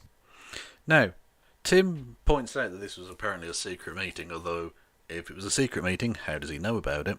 Secondly, he didn't seem to have a problem that literally, under Donald Trump, the White House visitor logs were made completely private. So you didn't know at all who he was meeting with. Didn't have a problem with that, never mentioned it, didn't care. Because he was too busy chowing down on Trump's diminutive chode. Yeah, finally the socialisms have reached America. By which I mean, they're going to finally, for the first time in decades, actually invest some of the money back into infrastructure a bit. I mean, it's for a centrist like Biden, it's actually a relatively out there plan. It's like a slightly edgy thing, but it's not that big a thing, really. Yeah. According to Axios, they say Biden's New Deal re-engineering America quickly. One of the ways in which Biden could do this is removing the Senate filibuster, which would allow Democrats to ram through tons of legislation without 60 votes in the Senate. Again, he didn't care that the Republicans were ramming through all kinds of legislation, and indeed Supreme Court picks. Again, didn't care. I think the filibuster is a good thing. It requires compromise. You need 60 votes, essentially, to pass a bill if the Republicans decide to filibuster, and that means you'll have to come to the negotiating table. At a time when this country is extremely hyperpolarized, I think that's important. Biden's plans and his moves to Yeah, who's surprised that Tim Pool likes the filibuster? Anyone? No. Also, again, Tim Pool liked Donald Trump because he was divisive. But now that the nation's polarized, he's like, no, we need to come together now. We need to let's not actually go enacting any plans that you were elected on. No, that would be silly. Come on now. Engineer America quickly means that Democrats, with their narrow majority in these different branches of government, the Republicans have never had a particularly big majority in any of those places, so not in recent times anyway, are planning on doing sweeping changes that half the country does not want at a time when... Oh no, so like when Donald Trump was doing stuff that like 60% of the country didn't like. Oh, shame. It's a shame you didn't mention any of that at the time it happened. Almost as if you're like a dishonest piece of shit, Mr. Paul. It's almost like you are a massively dishonest piece of shit who should shut the fuck up. Like, legit. When everybody's a little, hot in their seat, getting antsy and worried about political violence and an escalation in the culture war. Several weird polls have come out, and this is what's really interesting to me. Some say that Republicans are more likely to advocate for violence. Some say it's actually the far left that are more likely to advocate for violence. Well, regardless of who's advocating for violence, I mean, I don't really care about people advocating for anything. The point is, are they doing anything? And we know it's overwhelmingly far-right terrorism. Far-right terrorism is predominant in terms of terrorism in the United States. So you can try and be all like, oh, the Antifas. Ah. No one's buying it, Tim.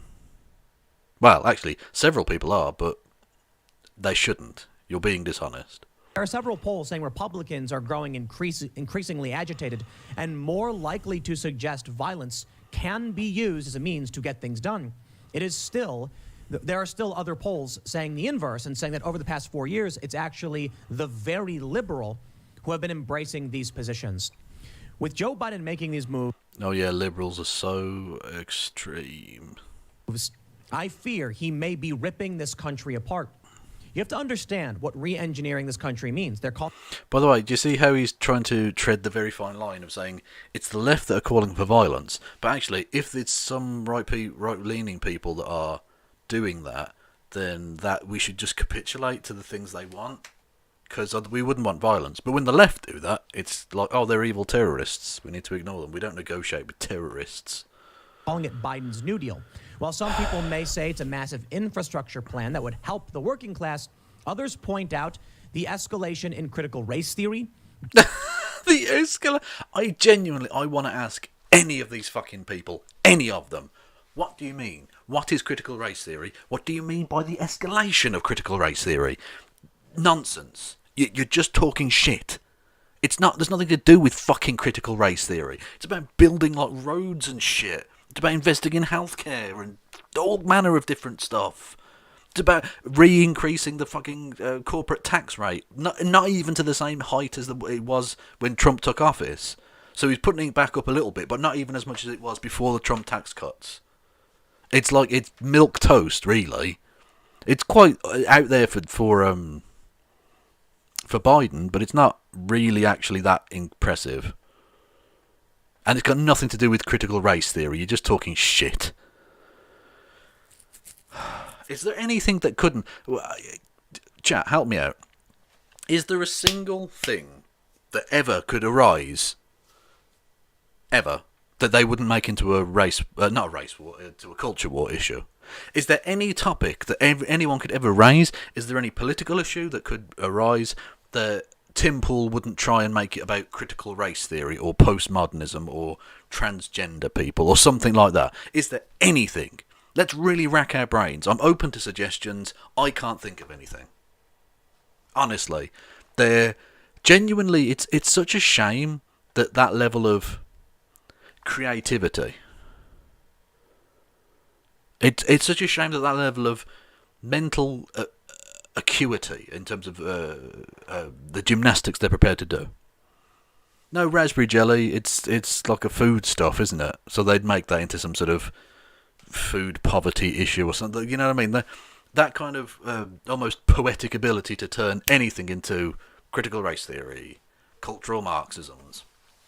It's a shame that they're wasting that potential on something so fucking worthless as the culture war. Bill de Blasio's plan in New York for his race commission to change the world.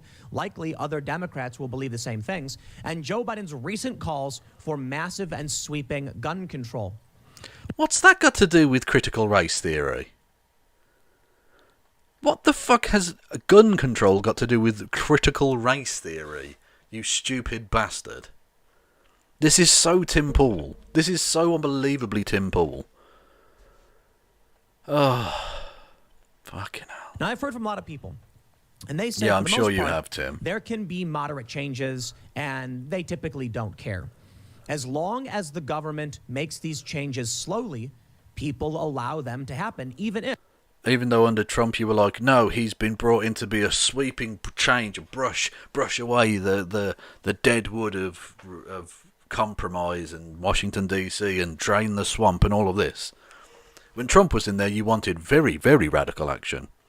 Now that someone you don't like is in there, now he's become like, oh, let's just do some gradual change. We don't need to actually do any leftisms. No. if their rights are being stripped away. But a rapid, quick re-engineering of this country could be the final straw in just ripping this country apart. Good. Embrace the hatred. And I'm worried about it. Why would Joe Biden plan this? He's meeting with historians. That, to me, signals that he understands the risk. Yeah, Scott Hogan's pretty damn good. Me and the one other Brummy in the fucking chat agree. It's true. He needs to know. But if Lucas Yukovitz takes another penalty again, I might have to terms of service. What happened in the past and how much he can push this country before it finally erupts into chaos. Oh, here we go. He's found his new angle of race war, civil war's coming, civil war, electric boogaloo. Miss Hire, hey, I'm in Birmingham too. But do you get the reference? And in which case, why aren't you celebrating too? How dare you?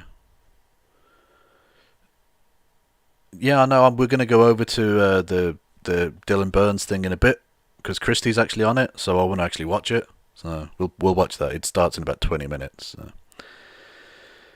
Yeah. Shut up, Joe, you cop. No one asked for your opinion. I'm no fan of the Biden administration. Recently, the other day, they announced some sanctions on China. And I think, I'll point out the positives. That may be the right approach, and I'm glad the Biden administration is doing something about China. But then I see things like this, and it says to me that they're making rapid transformational changes which will enrage people who are already agitated in this culture war. Well, tough shit. You started a culture war. Deal with it. Also, he mentions China. And then goes... but he's doing this thing where he's investing in, roads? What? What's that got to do with China? Literally the best thing that that America can do right now to try and protect itself against the rising force of China is, fortify itself. And I don't mean fortify as in, build castle walls. I mean, build infrastructure.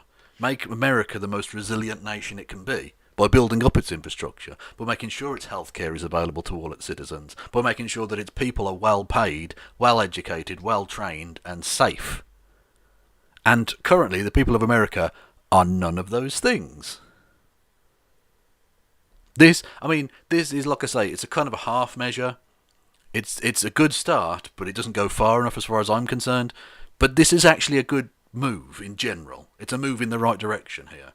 They're actually going to spend some of the enormous riches and wealth of America into the country, into the people of the country, the infrastructure of the country, for the first time in 40 years, they're actually going to spend some of the enormous wealth, not on just giving tax cuts to the rich, not on bombing brown people, although they will probably still do those things too, but they're going to spend some of it on the people of America and what they actually need, which is, basically a place to live that is, civilized.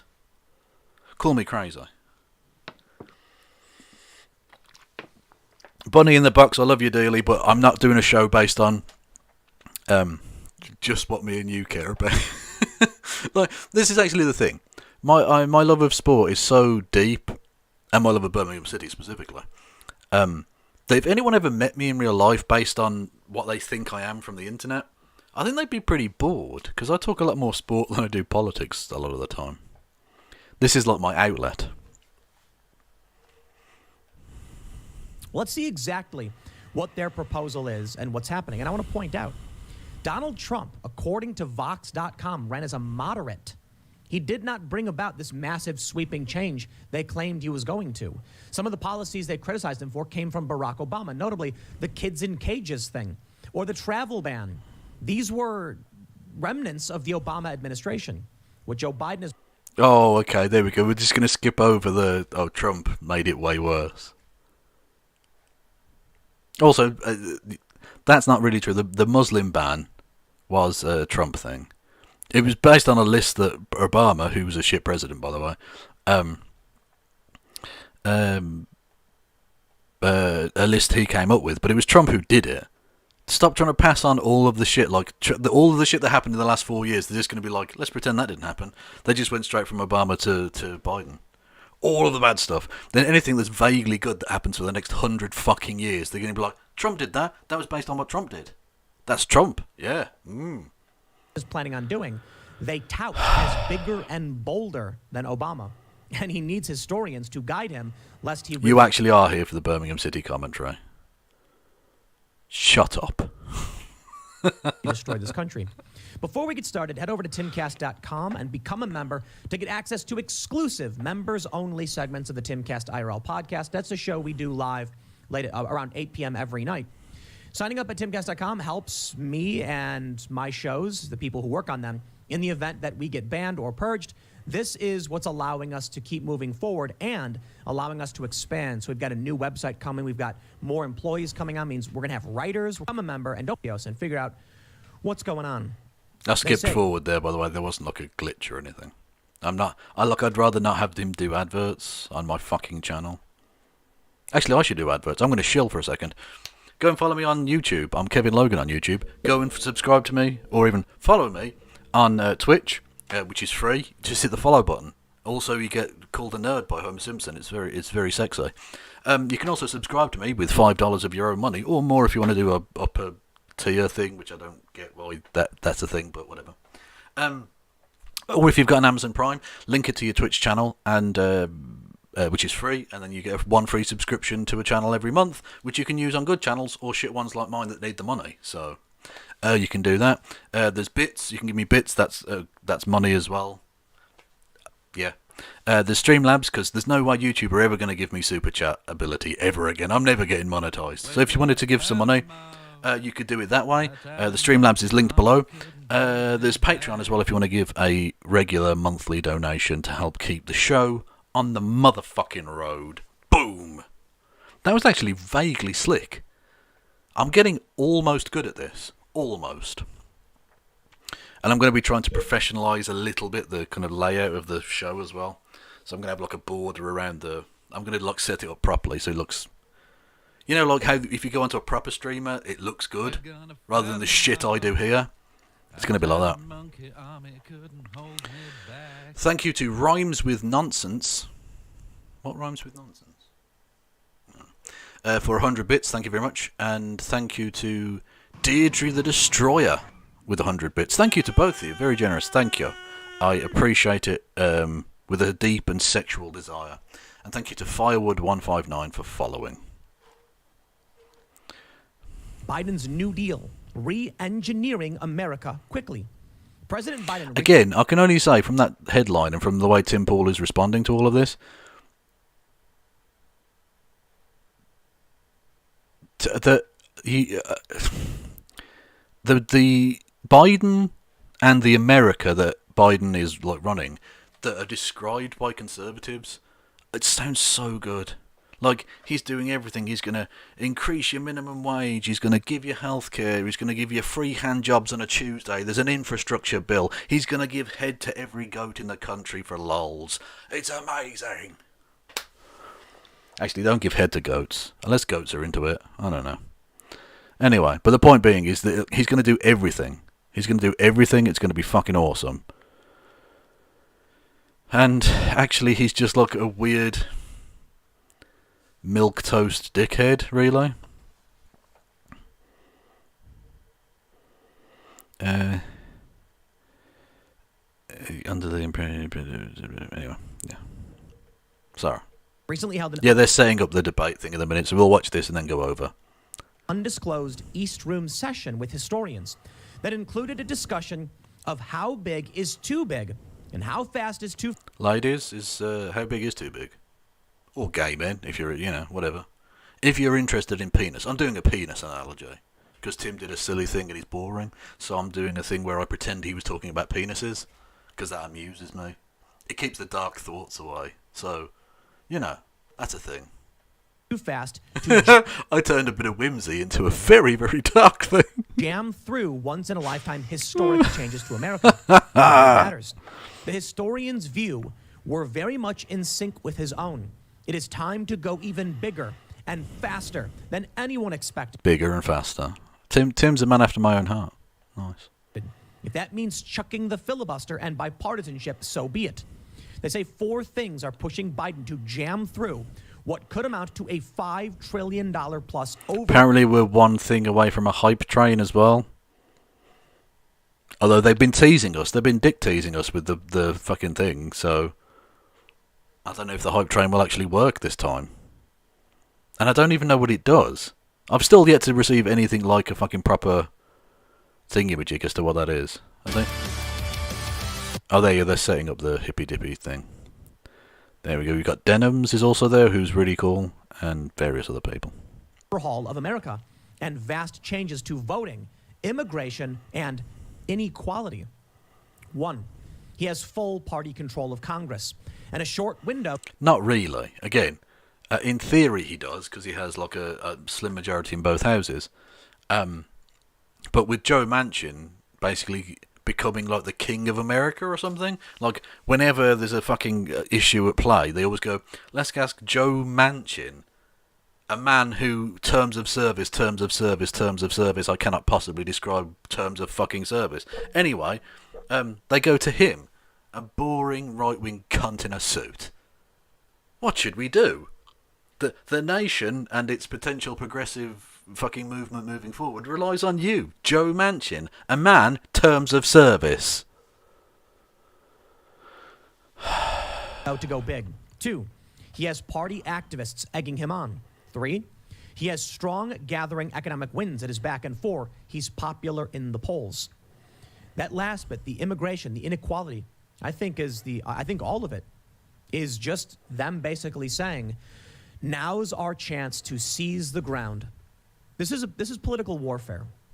Okay, call it culture war, call it conflict, call it cold civil war, call it whatever you want. Again, the words don't mean a lot to conservatives.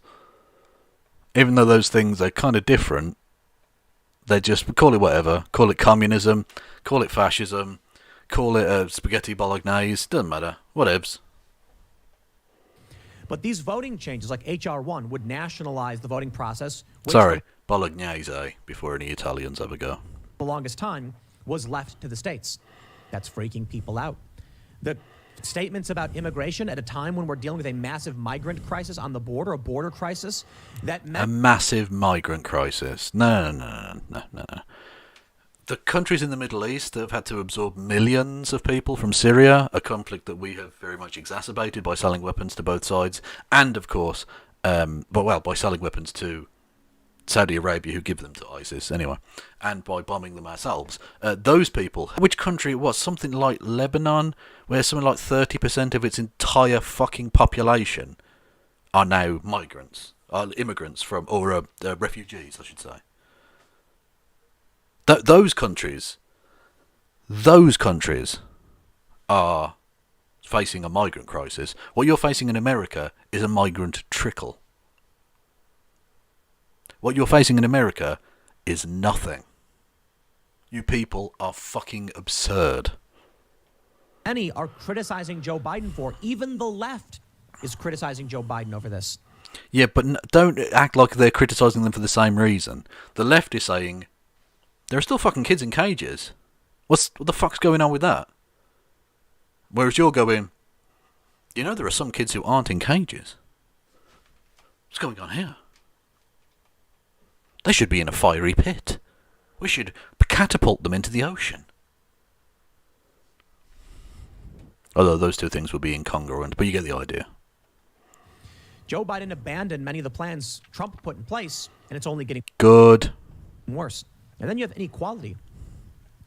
Joe Biden rescinded Trump's executive order on critical race theory. Yeah, because it was pointless and stupid. It didn't make any fucking sense. This is a cat throwing a temper tantrum for absolutely no reason.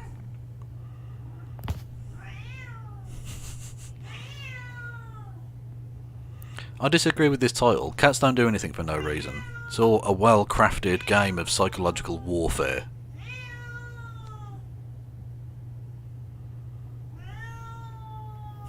Aww. Aww. That other cat's like, what the fuck's going on here?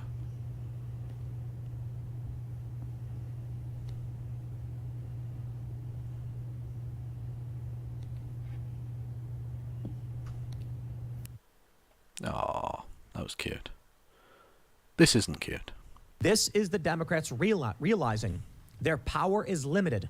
Though they do have full party control of Congress, they're on the verge of losing it, and likely will in 2022.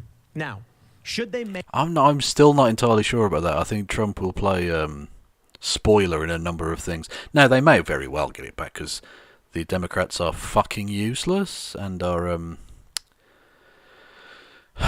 potentially going to just completely screw up their opportunity by being milquetoast, centrist, blah, blah, blah, blah, blah. But, you know, whatever. Make massive and sweeping changes that just infuriates the other side and leads us down a chaotic and dangerous path, it's possible that in 2022 Republicans just win and then revert much of this.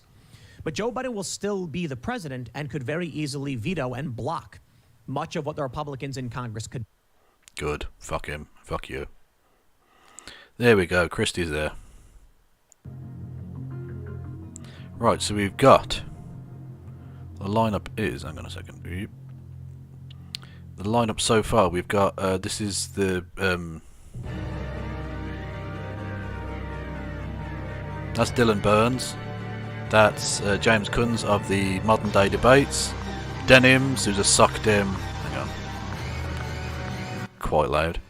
That's Denims, who is a sock-dim streamer.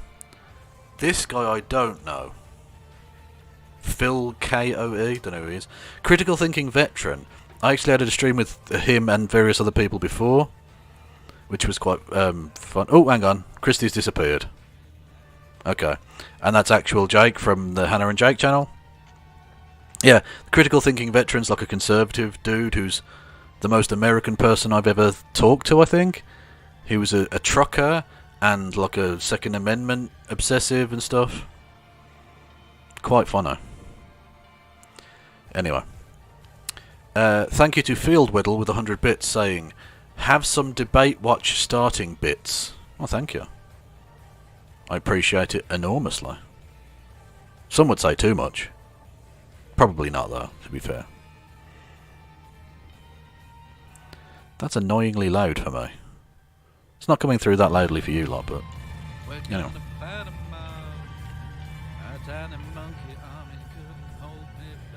True, Kev. True.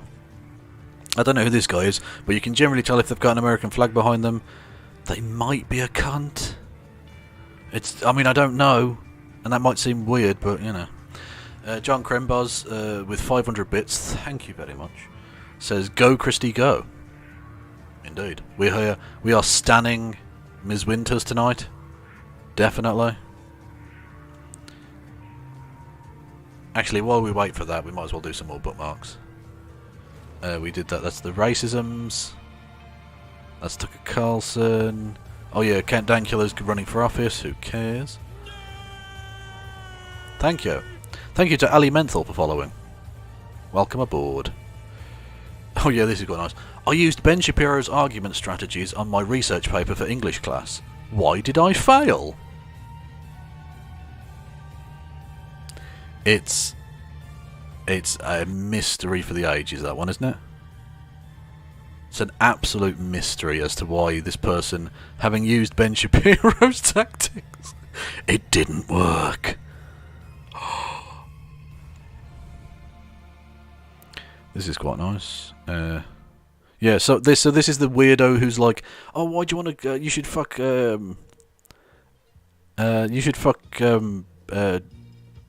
Polish men. Do you know that guy, the weirdo, the Canadian weirdo who keeps saying you should fuck Polish men? Well, they sent me this, hooked me into it. It says, you need to see this, Kev. And it's a picture of fluffy cat bollocks.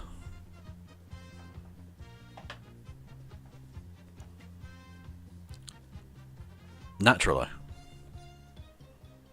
Of course it is. It's a picture of fluffy cat bollocks. As you do. What's this? Oh yeah, this was funny. When Lou Dubs tried to say the name of the Mexican city, Guadalajara. The caravan of mostly Central American immigrants is now in the Mexican city of Guadalajara tonight, where it has... Guadalajara. Guadalajara. Sounds like he's burnt his tongue. We gotta hear that again. It's such a bad attempt. The caravan of mostly Central American immigrants is now in the Mexican city of Guadalajara tonight, where it has the Guadalajara.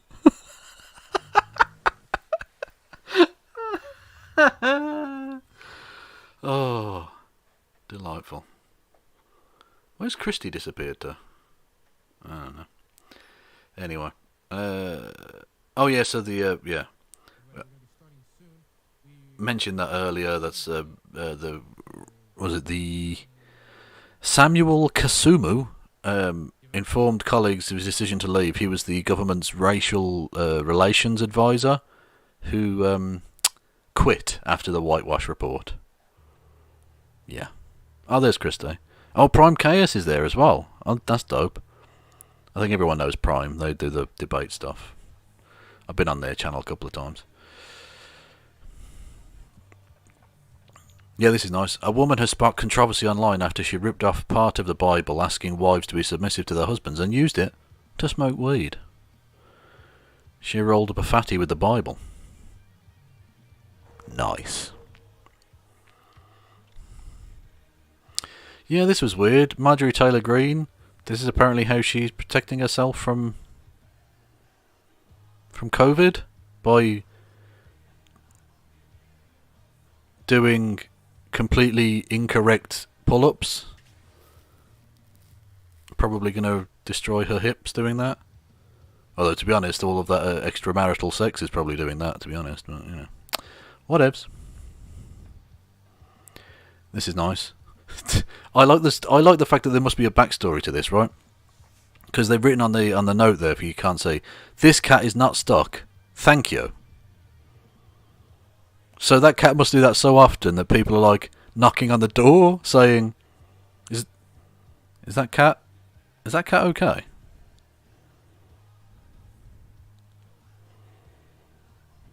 Nice. And then this is it: a 4-part tragedy about cheese. Oh. No. No.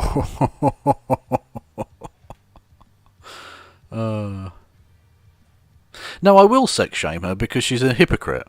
It's not that she's having extramarital sex, that's fine. It's the fact that she's a religious bigot who pretends like the nuclear family is the cornerstone of society and then goes and fucks every dick in town. Like, that's not okay. I will shame that. Yeah. And if you don't like that, that's fine. Well, I'm not going to stop.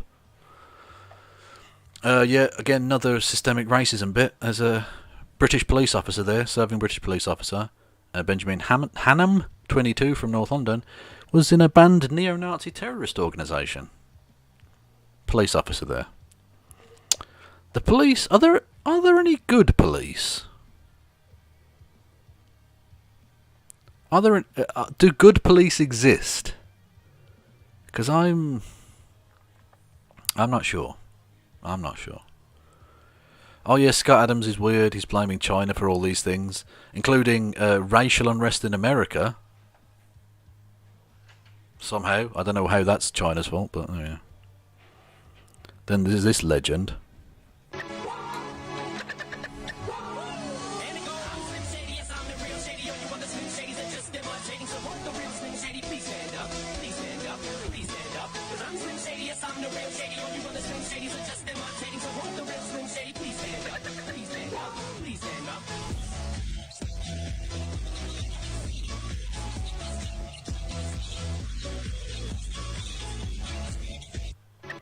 We have a winner of White Boy Summer. Solid. Solid.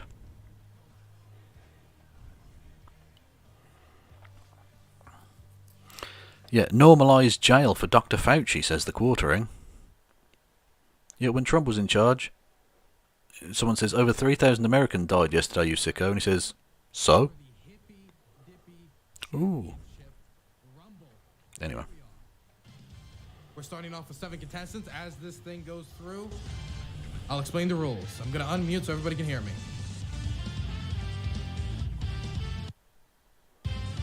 Yep. Hello, can everybody hear me? Can everybody hear me wonderfully and clear? Yeah. We'll get into 360p. Reception. I'm going to explain the rules quickly, and I want to thank you all for taking place in the Hippy Dippy Rumble, which will decide who will be challenging for the title next Friday. I want to thank all these new creators who have never been in a Hippy Dippy event before for trying this for the first time. I'm going to put on screen for everybody watching at home the roster for tonight's debate. We have stars like Actual Jake, Denim's CTV, Christy Winters, Prime Kai's, KONE Nation, Demon Mama, Actual Justice Warrior, and I Hypocrite. We also have 3 special guests which will not be released today. One is a TikToker, one is a Twitch streamer, and one is a YouTuber. So we have a diverse cast of stars from many platforms to host the biggest event we've ever had on this channel. We already are breaking records for viewer counts. We are already going higher than we have before. And of course, the hype is building for next week's main event. And how we're going to decide tonight who will be challenging that person. So, I will let everybody have a short 10-second introduction because we're running a tight ship here as people are kicked off and brought on through it. You have 10 seconds to say who you are, where they can find you. We'll move on to the next person. We're going to start up top on the top left-hand corner with Actual Jake. Who are you? Hi, I'm Actual Jake. You can find me at Actual Jake on Twitch, and we talk politics, and sometimes chat makes me wear a corn suit. That's it. Wonderful. Corn Jake. Now I'm going to actually introduce Phil KOE, who's currently muted on Whereby.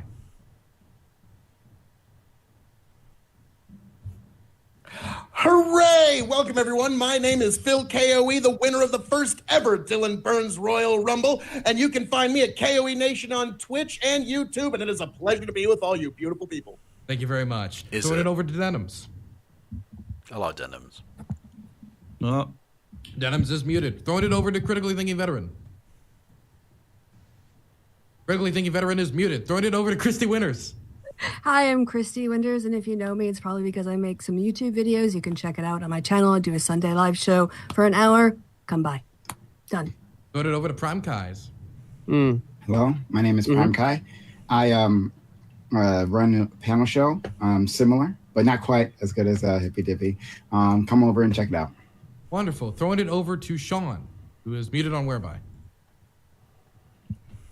Oh, I'm Sean. You find me at Actual Justice Warrior on YouTube. And He's a dickhead. I'm on Twitter somewhere. Wonderful. He's on Twitter somewhere. Now over to CTV. Hey, this is your man, Critically Thinking Veteran, coming in from the Wolf's Den. I run the Wolf Pack over here. We have a great group of people. Feel free to come find us on the channel, twitch.tv/Critically Thinking Veteran. Okay, and now over to Denims. I have the wrong mic set up, so do you hear me now? I hear you now. Okay, great. Yes, I'm Denims. I run a stream. I talk about politics. I'm a SOC dem. That's it. Wonderful. Let me quickly lay down the rules. Every once in a while, a round will end. And when that round ends, we will post a poll in chat. And that poll in chat will decide who gets to stay and who gets to go. One person will be booted out, and another person will come to replace them. This will happen through 12 different I'm people. posting the link. Once so it's we're all going, done, there'll be one we person vote for Christy left. to Whoever stay. that one Okay. person is will be the person challenging for the title next Friday. For rules about conduct, don't violate anything that is against terms of service on either YouTube or Twitch. If you do, it could get either me or the person I'm partnering with today, Modern Day Debates, James, taken down. And we would both not like to lose our jobs and homes. So please don't make us homeless. Other than that, if you are having a hard time getting into Pascal a discussion LaRue, because I don't it's know who that too is. hectic, you can raise your hand. I'll try to write your name down and we'll try to bring it over to you eventually. But this is a hectic event. This is a rumble. With rumble in the name, it's going to be, you kind of have to make it on your own. I'm not here to save you. Everyone's on their own. All of your goal is to be the last person standing. So I'm not here to be your friend. I'm just here to keep a little bit of law and order, which I guess we can all appreciate, right? Wonderful. So with that being said, we have 10 minutes until the first entrant next round. So the first topic is the filibuster. Should it be kept? Should it not? Thrown up to the room, impress the people, and you may stay till next round. You may begin. Absolutely not. Absolutely not. Filibuster. Filibuster should not. Filibuster. Go back to talking filibuster. It's the best way to keep going. Brian, I can out filibuster you any day. My name is Phil. I'll always out filibuster. I'll wait for Dylan's ruling. Okay. So, even though it's about the filibuster, let's try to hear each other. Begin. One person at a time, please. So, I think the filibuster should absolutely end. It's been it's held back our democracy. Before it was only used only occasionally for certain moments, oftentimes against anti-lynching laws. But now it's being used all the time. Just anytime that one party wants to stop another party from making any progress in this country, they use the filibuster, right? To this point where people think that to pass laws within this country, you need 60 votes in the Senate. That is not the case. That is not the case. You need 51, right? But it's been used so often, now the news media doesn't even bother correcting themselves here, right? So no, it's been an anchor on our democracy. Get rid of it. If you can't get 60 votes, if you really can't get 60 votes, then maybe the bill you're putting forward just ain't that important to people. No, that's not the way the Senate works. That's not the way the Senate works. You're talking to someone who puts the Phil and filibuster here, so I must say, yes, this is the last mechanism that we have. You put the busted in frame rate, too. But no. Jesus Christ, my guy. Sometimes I know this ain't coming from the guy wearing a corn hat, right? I mean, know that took like 2 seconds, wolf pack guy. Holy shit. Top Gun hat. Phil only needs 10 frames per second. Kick your ass, buddy. Yes, thank you, sir. And Prime, it's finally good to finally meet you in open battle, sir. It's marvelous. But I will say, the filibuster, there is no other mechanism that forces compromise between both sides of the aisle. Have you considered Republicans having a good argument once? There is nothing left. Wait, hold on, wait. Let's talk about procedures, right? We gotta let one person talk at a time, okay? Yes. Phil, please finish. Phil had his chance. Once you get there, folks, all you will have is the slimmest margin political sacred cows get pushed through, and push through those sacred cows they shall, folks. We're talking about things like, well, it could affect the right on gun control now. What happens when the shoe's on the other foot? What are you going to do when you make that trap for yourself? Thank you. This is the problem with our democracy. It keeps us from actually having these discussions that we need, right? One person simply takes up all the time, right? Puts a roadblock in the way of actual legislation. What are you going to do when the shoe's on the other foot? Why don't we try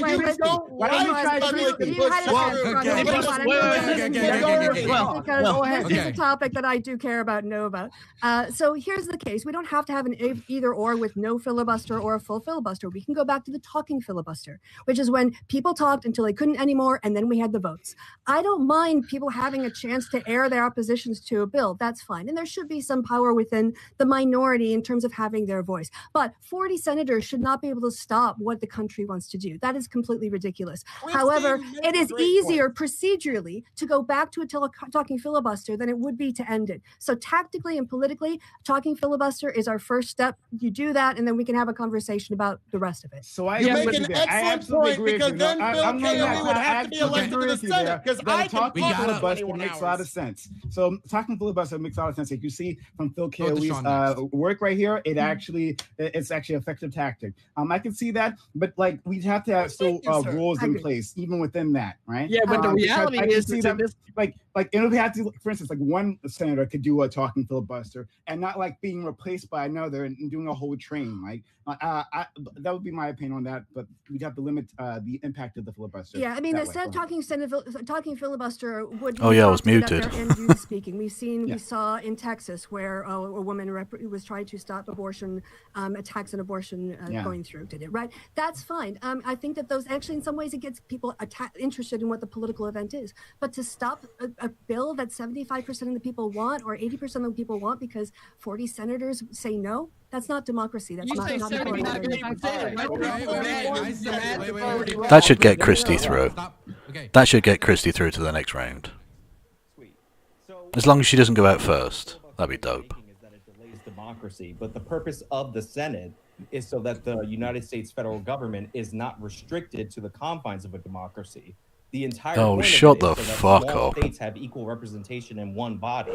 So if you're saying we need to get Conservatives- rid of the filibuster for democratic reasons, that doesn't make any sense. Conservatives don't care about democracy. They just There are don't. procedural things in our Constitution that require a greater than majority vote.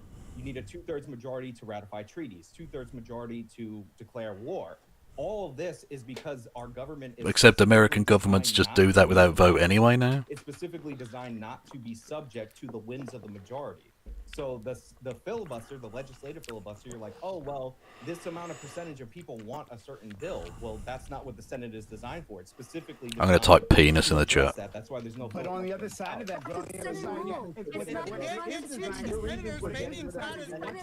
I'll say it again. I have one sentence left.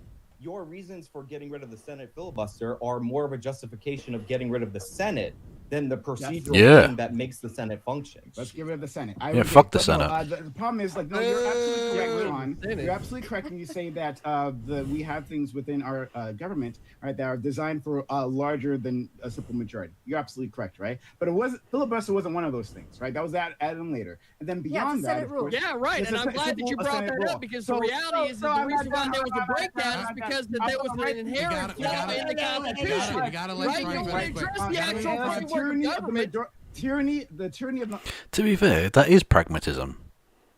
What Christie described is the easiest thing you can do right now.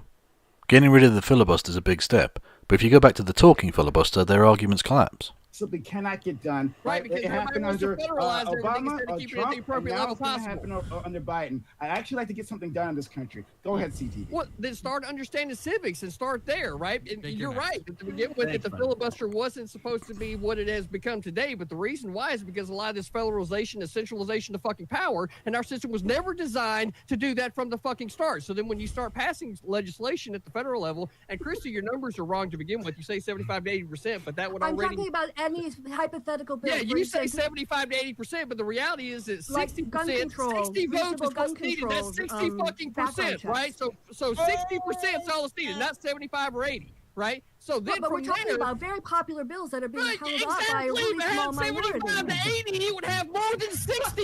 What do you not understand about that? No, it wouldn't. You don't understand how the Senate works. The Senate isn't based on this population. Therefore, the Senate is inherently This is unrepresentative awful. when it comes to a It's because of the inherent corruption. Referee interference. There are more rural and white areas are overrepresented. Denham says Now we're gonna go over to Jake and then Dennis. I had my hand up before her. I'm way faster at hand moving. It's interesting to me that you'd be like, the tyranny of the majority, considering how you guys like to repress minority votes in general, which is the reason that filibustering is even a problem, because we have an entire system. Look at Georgia recently. Georgia flips blue. You guys freak out. And instead of just like get this, maybe just being appealing to a bunch of people, maybe being more popular, having good opinions. Instead, you just try to like weasel your fucking way like little tiny snaky slugs and try to get more, or not more votes, fewer black votes. Let's be real, fewer minority votes in general. If you were, hey, don't fucking wolf pack your head at me, boy. If you were for, no, I'm not. If you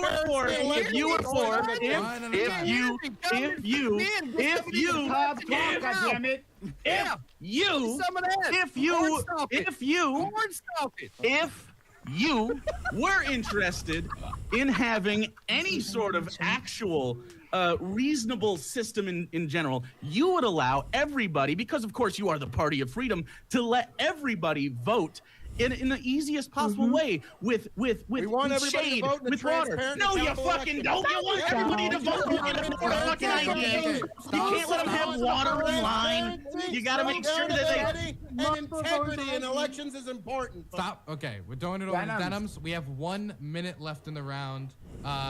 Go Denims.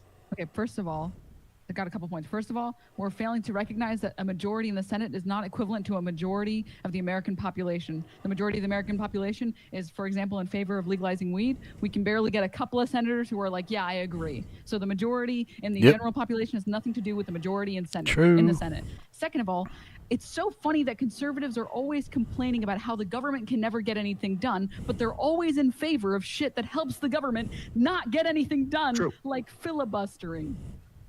Right, I yield my time. And that's where a lot of these issues should have been kept at state levels, but because there's been a push ever since the introduction of the 14th Amendment into the Constitution. Do you think we should have kept slavery at the state level?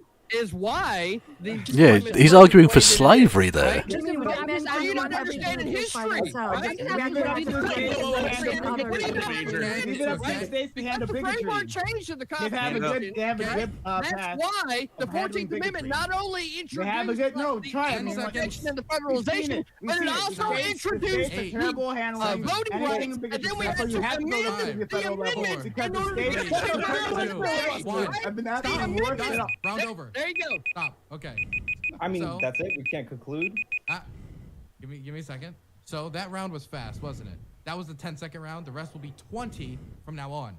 This one was to weed out the weak. Okay, the weak among you who can't deal with this. Okay.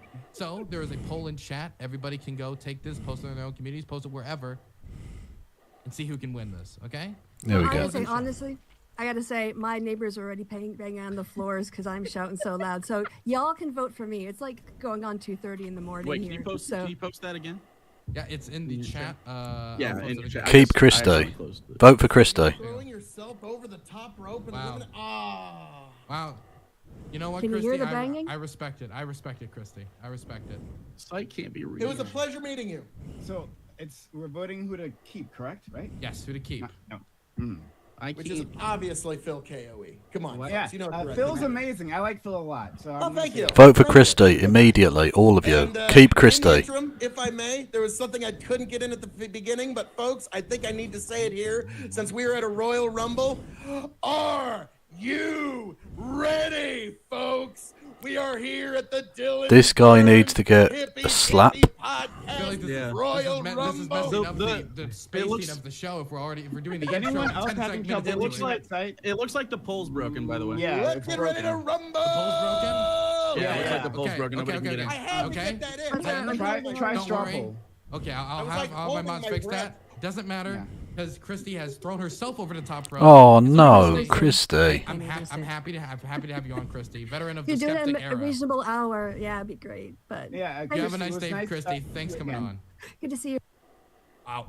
Didn't even get to do the ending. Hunter Avalon has entered. I'm gonna ask them to turn their camera on. Oh well, if Christie's not on there, what's the next point? round, which is going to be 20 minutes, is on Christy the is idea of awesome. big tech censorship. The idea that big tech is either censoring conservatives, liberals, etc. This topic will be going on for 40 minutes, so don't. Shut up. Oh. Christy would have if she'd gone to the vote, she would have definitely gotten through because she was dope. I thought she did well. No, hang on, bookmarks. So I'll finish off the bookmarks and we'll we'll call it. And actually, I'm not even not sure I can get through all of the bookmark. Hang on. No, that's okay. Yeah, we get through them. So, everybody, how was that? I thought Christy spoke okay. What did we think of Christy's performance? Oh, pardon me.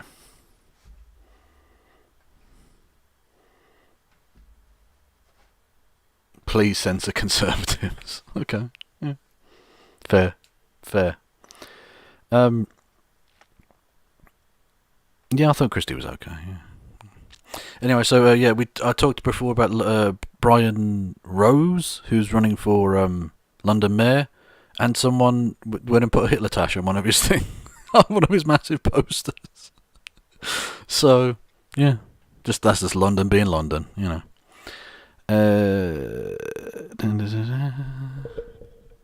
Oh yeah, this was quite interesting. Apparently, Matt Gaetz is well known for being a weird shagger, and this is quite an interesting one. This is from an article. The cartoonish, scandalous perception of Gaetz is so commonplace that sometimes it's visible literally in the halls of Congress. A Hill source sent the Daily Beast a photo of a trash bin outside Gaetz' office as lawmakers cleared out their offices at the end of a recent session. At the top of the heap was an empty Costco-sized box of bearskin Trojan condoms. Is he fucking that much in his office? Can he not afford a fucking hotel room? Really? Oh yeah, and again, this is what they consider to be like bad and dangerous and it's evil, controversial. This is controversial. Portions of the spending bill. Yeah, no. Well, Christie fell on her own sword, so that's why Christie's gone. So she left. It was late. Anyway, controversial portions of Biden's bill. $400 billion to expand access to care for elderly people. Okay, that's good. $213 billion for affordable housing. Good. $12 billion for community colleges. Good. $5 billion for community violence prevention programs. That's good. Those things are good. Are they trying to scare me with a good time? Oh yeah, Brian Rose is garbage. Yeah, we told you that before. It could be posh wanks. That's true. Anyway, yeah. And look at this adorable little goat. Look at the markings on this thing. He's a tiny little goat. Oh, that's adorable. That's fucking adorable. Oh, heartbreakingly cute. That's all I can say there. And this is quite cool. This is from Georgia. It's not really my type of music, but it was just with the background and the donkeys and stuff, and they've got nice voices. We'll just have a listen to this.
So that was dope. Who sent me this? Why do people there? Who is this? I wonder if he sticks around until Vosh starts watching Vosh, and then you could watch me watch Vosh watching Vosh. Yeah, that's a brain melter. I say my arguments. You say your. I do not like this. I do not like looking at this. I don't see Haas anywhere. I don't even know what this is now. What is this? Oh, for fuck's sake! So that's now us. Hang on, who's? Oh shit! This is a teaser for the modern age, people. Who is watching who here? I think it's Sansol's stream. Yeah, just because it's Sansol there. Okay, so That's you watching me watch Sonsol, watch Socialism Done Left, watch me, watch Vosh, watch Vosh. What's this? What is this? And so that was me watching Sonsol, watching me, watching Sonsol, watching Socialism Done Left, watching me, watching Vosh, watching Vosh. Fucking ridiculous. I don't know why people do this sort of shit. Who is this? Well, now the next layer is complete. Oh, God. Oh, this is quite nice. A goat morning routine.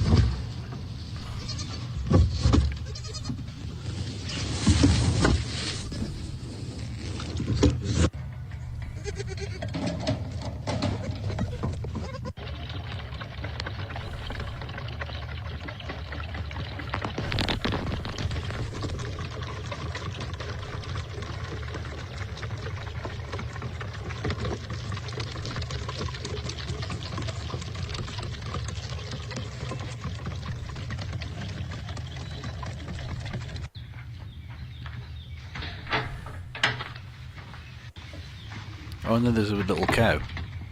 The Dana cow.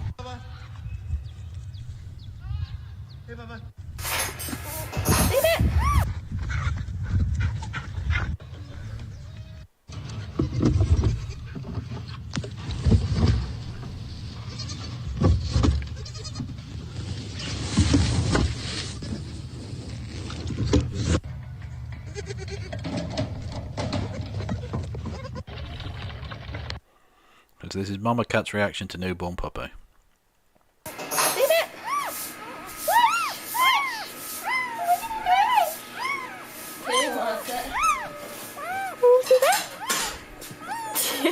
Where's the box? Put it in there, she wants it. No, they just put the puppy on the cat. Sit it down. No. Let's see, she looks it. I don't want to get it with the other kittens. It's all wet. Sit it down over there, in the corner. There you go. Woo!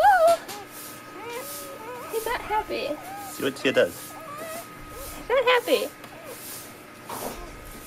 The kids are like, whoa. I have to go back. It's actually not that much bigger than them.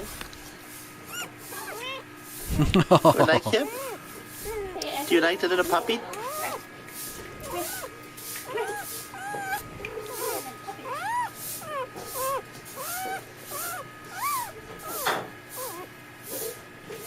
Aww. Yeah. You like that puppy?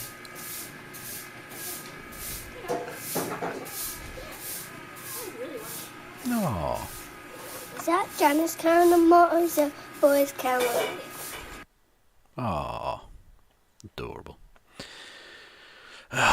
This is not adorable. So Kate Middleton, who's the Prince, whatever his name, his fucking wife, the one that's white. Anyway, she went to the Sarah Everard. She was the woman who was killed by a police officer, and then the police waded into the protesters. Well, no, not even protesters. They were holding a vigil on Clapham Common peacefully, and the police violently broke it up.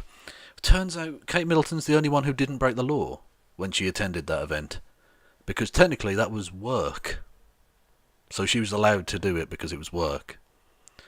So everyone broke the law except this one person who happens to be part of the establishment. Who'da thunk it?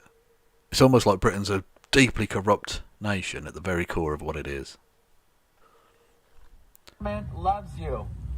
Trust the media. You're all doing a great job. Anti-vax guy gets sorted out. Congratulations for following the narrative and trusting the news and not questioning anything. Duchess of You're Essex. all doing a great job complying with the narrative. There is definitely not a psychological operation happening when you're convinced of a reality that's based on fear that has nothing to do with what's actually happening. Fuck you! You shut the fuck up! You shut the fuck up! I'm sorry, get the fuck out of here. You're fucking insane, bro. Get the fuck out of here. Get the fuck out. Get the fuck out of here. Get the fuck out of here. You're insane, bro. You're insane.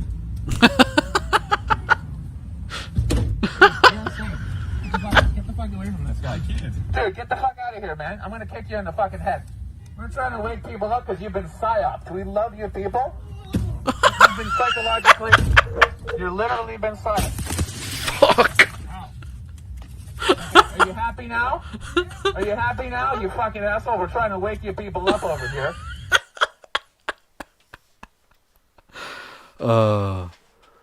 Yeah. Yeah, lovely stuff. Absolutely lovely. Yeah, don't fuck around. You fuck around, you find out, yeah. Don't be a dickhead. Yeah, this is from dudes posting their W's. Highway patrol officer talks down a suicidal man. Stayed with him for over an hour and eventually got him to climb back over the rails.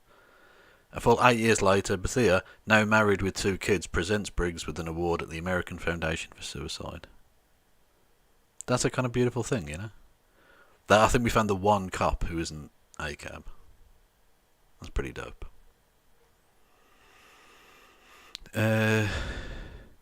Oh yeah, the French Senate has just voted that no girls under the age of 18 can wear hijabs in public and that no Muslim mother in a hijab can go on school field trips. So, when we said that they should avoid voting in the fascists, and it seemed like they hadn't voted in the fascists, seems they still voted in the fascism. Brilliant. So everywhere's turning to shit then. Fantastic. I fucking hate the world. But I tell you who doesn't hate the world. Happy meowing foxes? Laughing foxes? Whatever.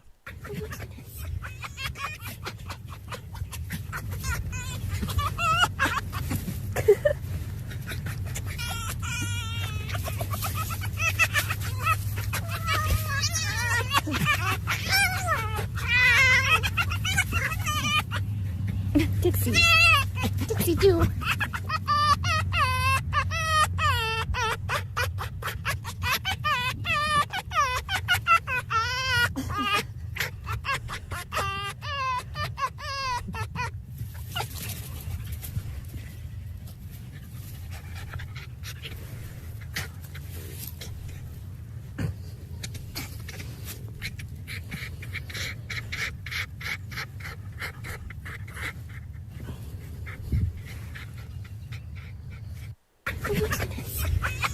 So that's cute.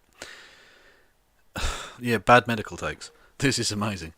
Doctors are just scamming you if they say you have internal bleeding. That's where blood is supposed to be, dumbasser. Dumbass. Yeah, did you know blood's supposed to be everywhere on your inside? Everywhere. Every bit of you should be covered in blood.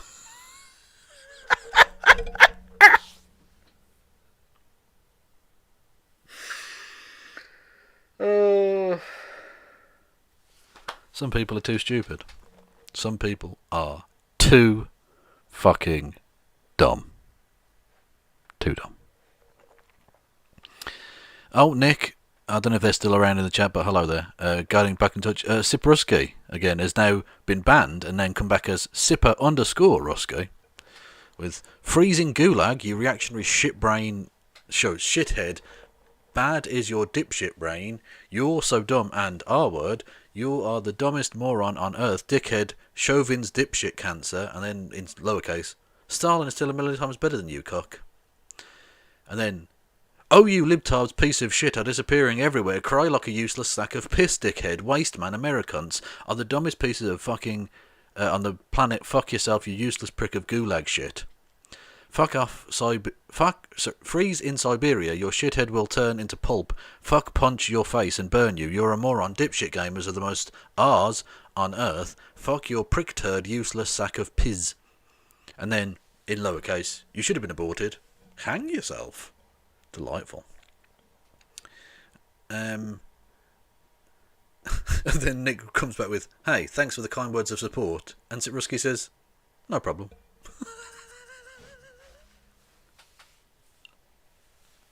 That is very good. That is very good. Anyway, this is nice. So this is a dirty sheep. Dirty sheep gets washed. Is that on the screen properly? Yeah, look, gets washed, and then look how fluffy and white it is. Oh my god, it's amazing. That is the whitest sheep ever. Oh yeah, here we go. So the institutional racism in Britain. So you've got all of these organisations which deal specifically with these sorts of topics, all saying no, the government's report was full of shit. So that's Mind, which is a mental health charity. Friends of the Earth, which is ecology type green charity. I don't know who Rachel Clark is. Centre for Mental Health, disagreed with them. The British Medical Journal, disagreed with them. The Chartered Society of Physiotherapy disagreed with them. The NSUWAT, which is a trade union, teachers union specifically. IES, I don't know who that is. Scotland's second largest teaching union, disagreed. The BAME Education Network, which is a race education type thing, disagreed. People of Colour in Play, which is creative type stuff, disagreed. BPS, which is child psychologists, they disagreed. REBA, which is architects, the Royal Institute of something architects, anyway, they disagreed. BERA, I don't know who they are. British Educational Research Association, disagreed. NHS Providers, disagreed. British Psychological Association, disagreed. So basically every organisation worth their salt disagrees with the government and says they're lying.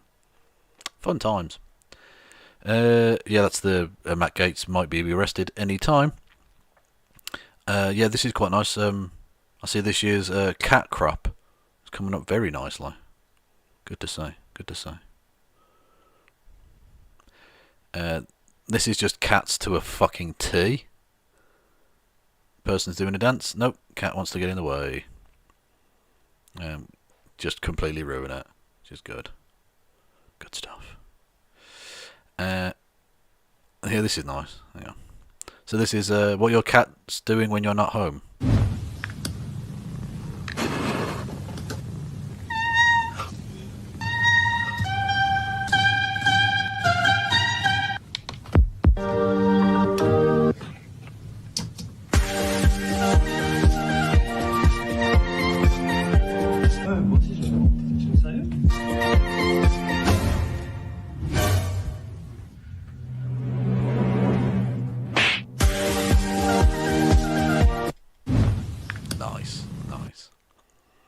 And then the dog wants... Hang on, so...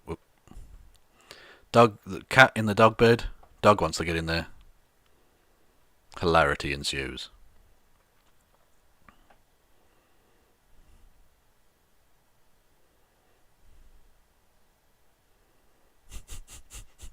Don't worry, the cat is not squashed.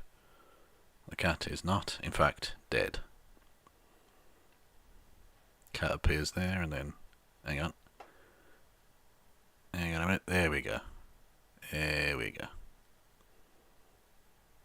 Oh, cats and dogs together, the way nature didn't intend, or whatever. And I'm done. Fuck yes. That was a tight show. That was fucking tight, yo. Thank you, one and all. I'll be back. I don't even know, at some point. Well, certainly Monday. I was expecting that, but... hang on, what's this? How expected was that? What? I don't even know what that poll's about. How expected was what? I don't even know what was expected there. I don't know. Anyway. I'll be back certainly Monday. I don't know if I'm going to be doing anything over the weekend. Maybe I'll look at some streamy type thing. How expected was the Spanish Inquisition? Well, I've heard that nobody expected it, but that's a rumour. Anyway, thank you, everyone. I might be back over the weekend to look at some random shit. Maybe there's a debate will happen or something that I'll might get spicy or something. So we'll see. But until then, you can, of course, subscribe to me on YouTube. You can follow me on Twitch. You can subscribe to me on Twitch either with your money or with a Amazon Prime, link to your Twitch account. You get a free subscription every month. You can subscribe to me. Give me $5 of Jeff Bezos' money. We can have him poverty-stricken in no time. There's bits. There's Streamlabs for your super chat type stuff. There's Patreon if you want to give a regular monthly donation. Thank you enormously for your generosity in the endeavour of getting a new computer, because that's going to be a motherfucker. And thank you very much. And I'll see you possibly over the weekend. If not, I'll see you on Monday. Who's going on Twitch? I'm certainly not sending you over to that fucking shithouse debate. Because that was a fucking joke. Who is going? We've got... Riley? Yeah, I'll send you over to Riley. With one side of the political spectrum's view on gender, and Oh, they're watching. Oh, Riley's watching the debate. The conservative view on gender, which is to say, they're taking a side on between people who are correct. Oh, fuck it, Bad Bunny then, I suppose. No, like. Anyway. Or the made-up scenarios where women are scoffing and getting irate. Anyway, I'll send you over there and go and say hello to Bad Bunny for me. Raid. There. Yes. And I will see you back here another time. And probably not another place. It'll just be here in my house again. I would assume. Anyway. Thank you all for listening and watching.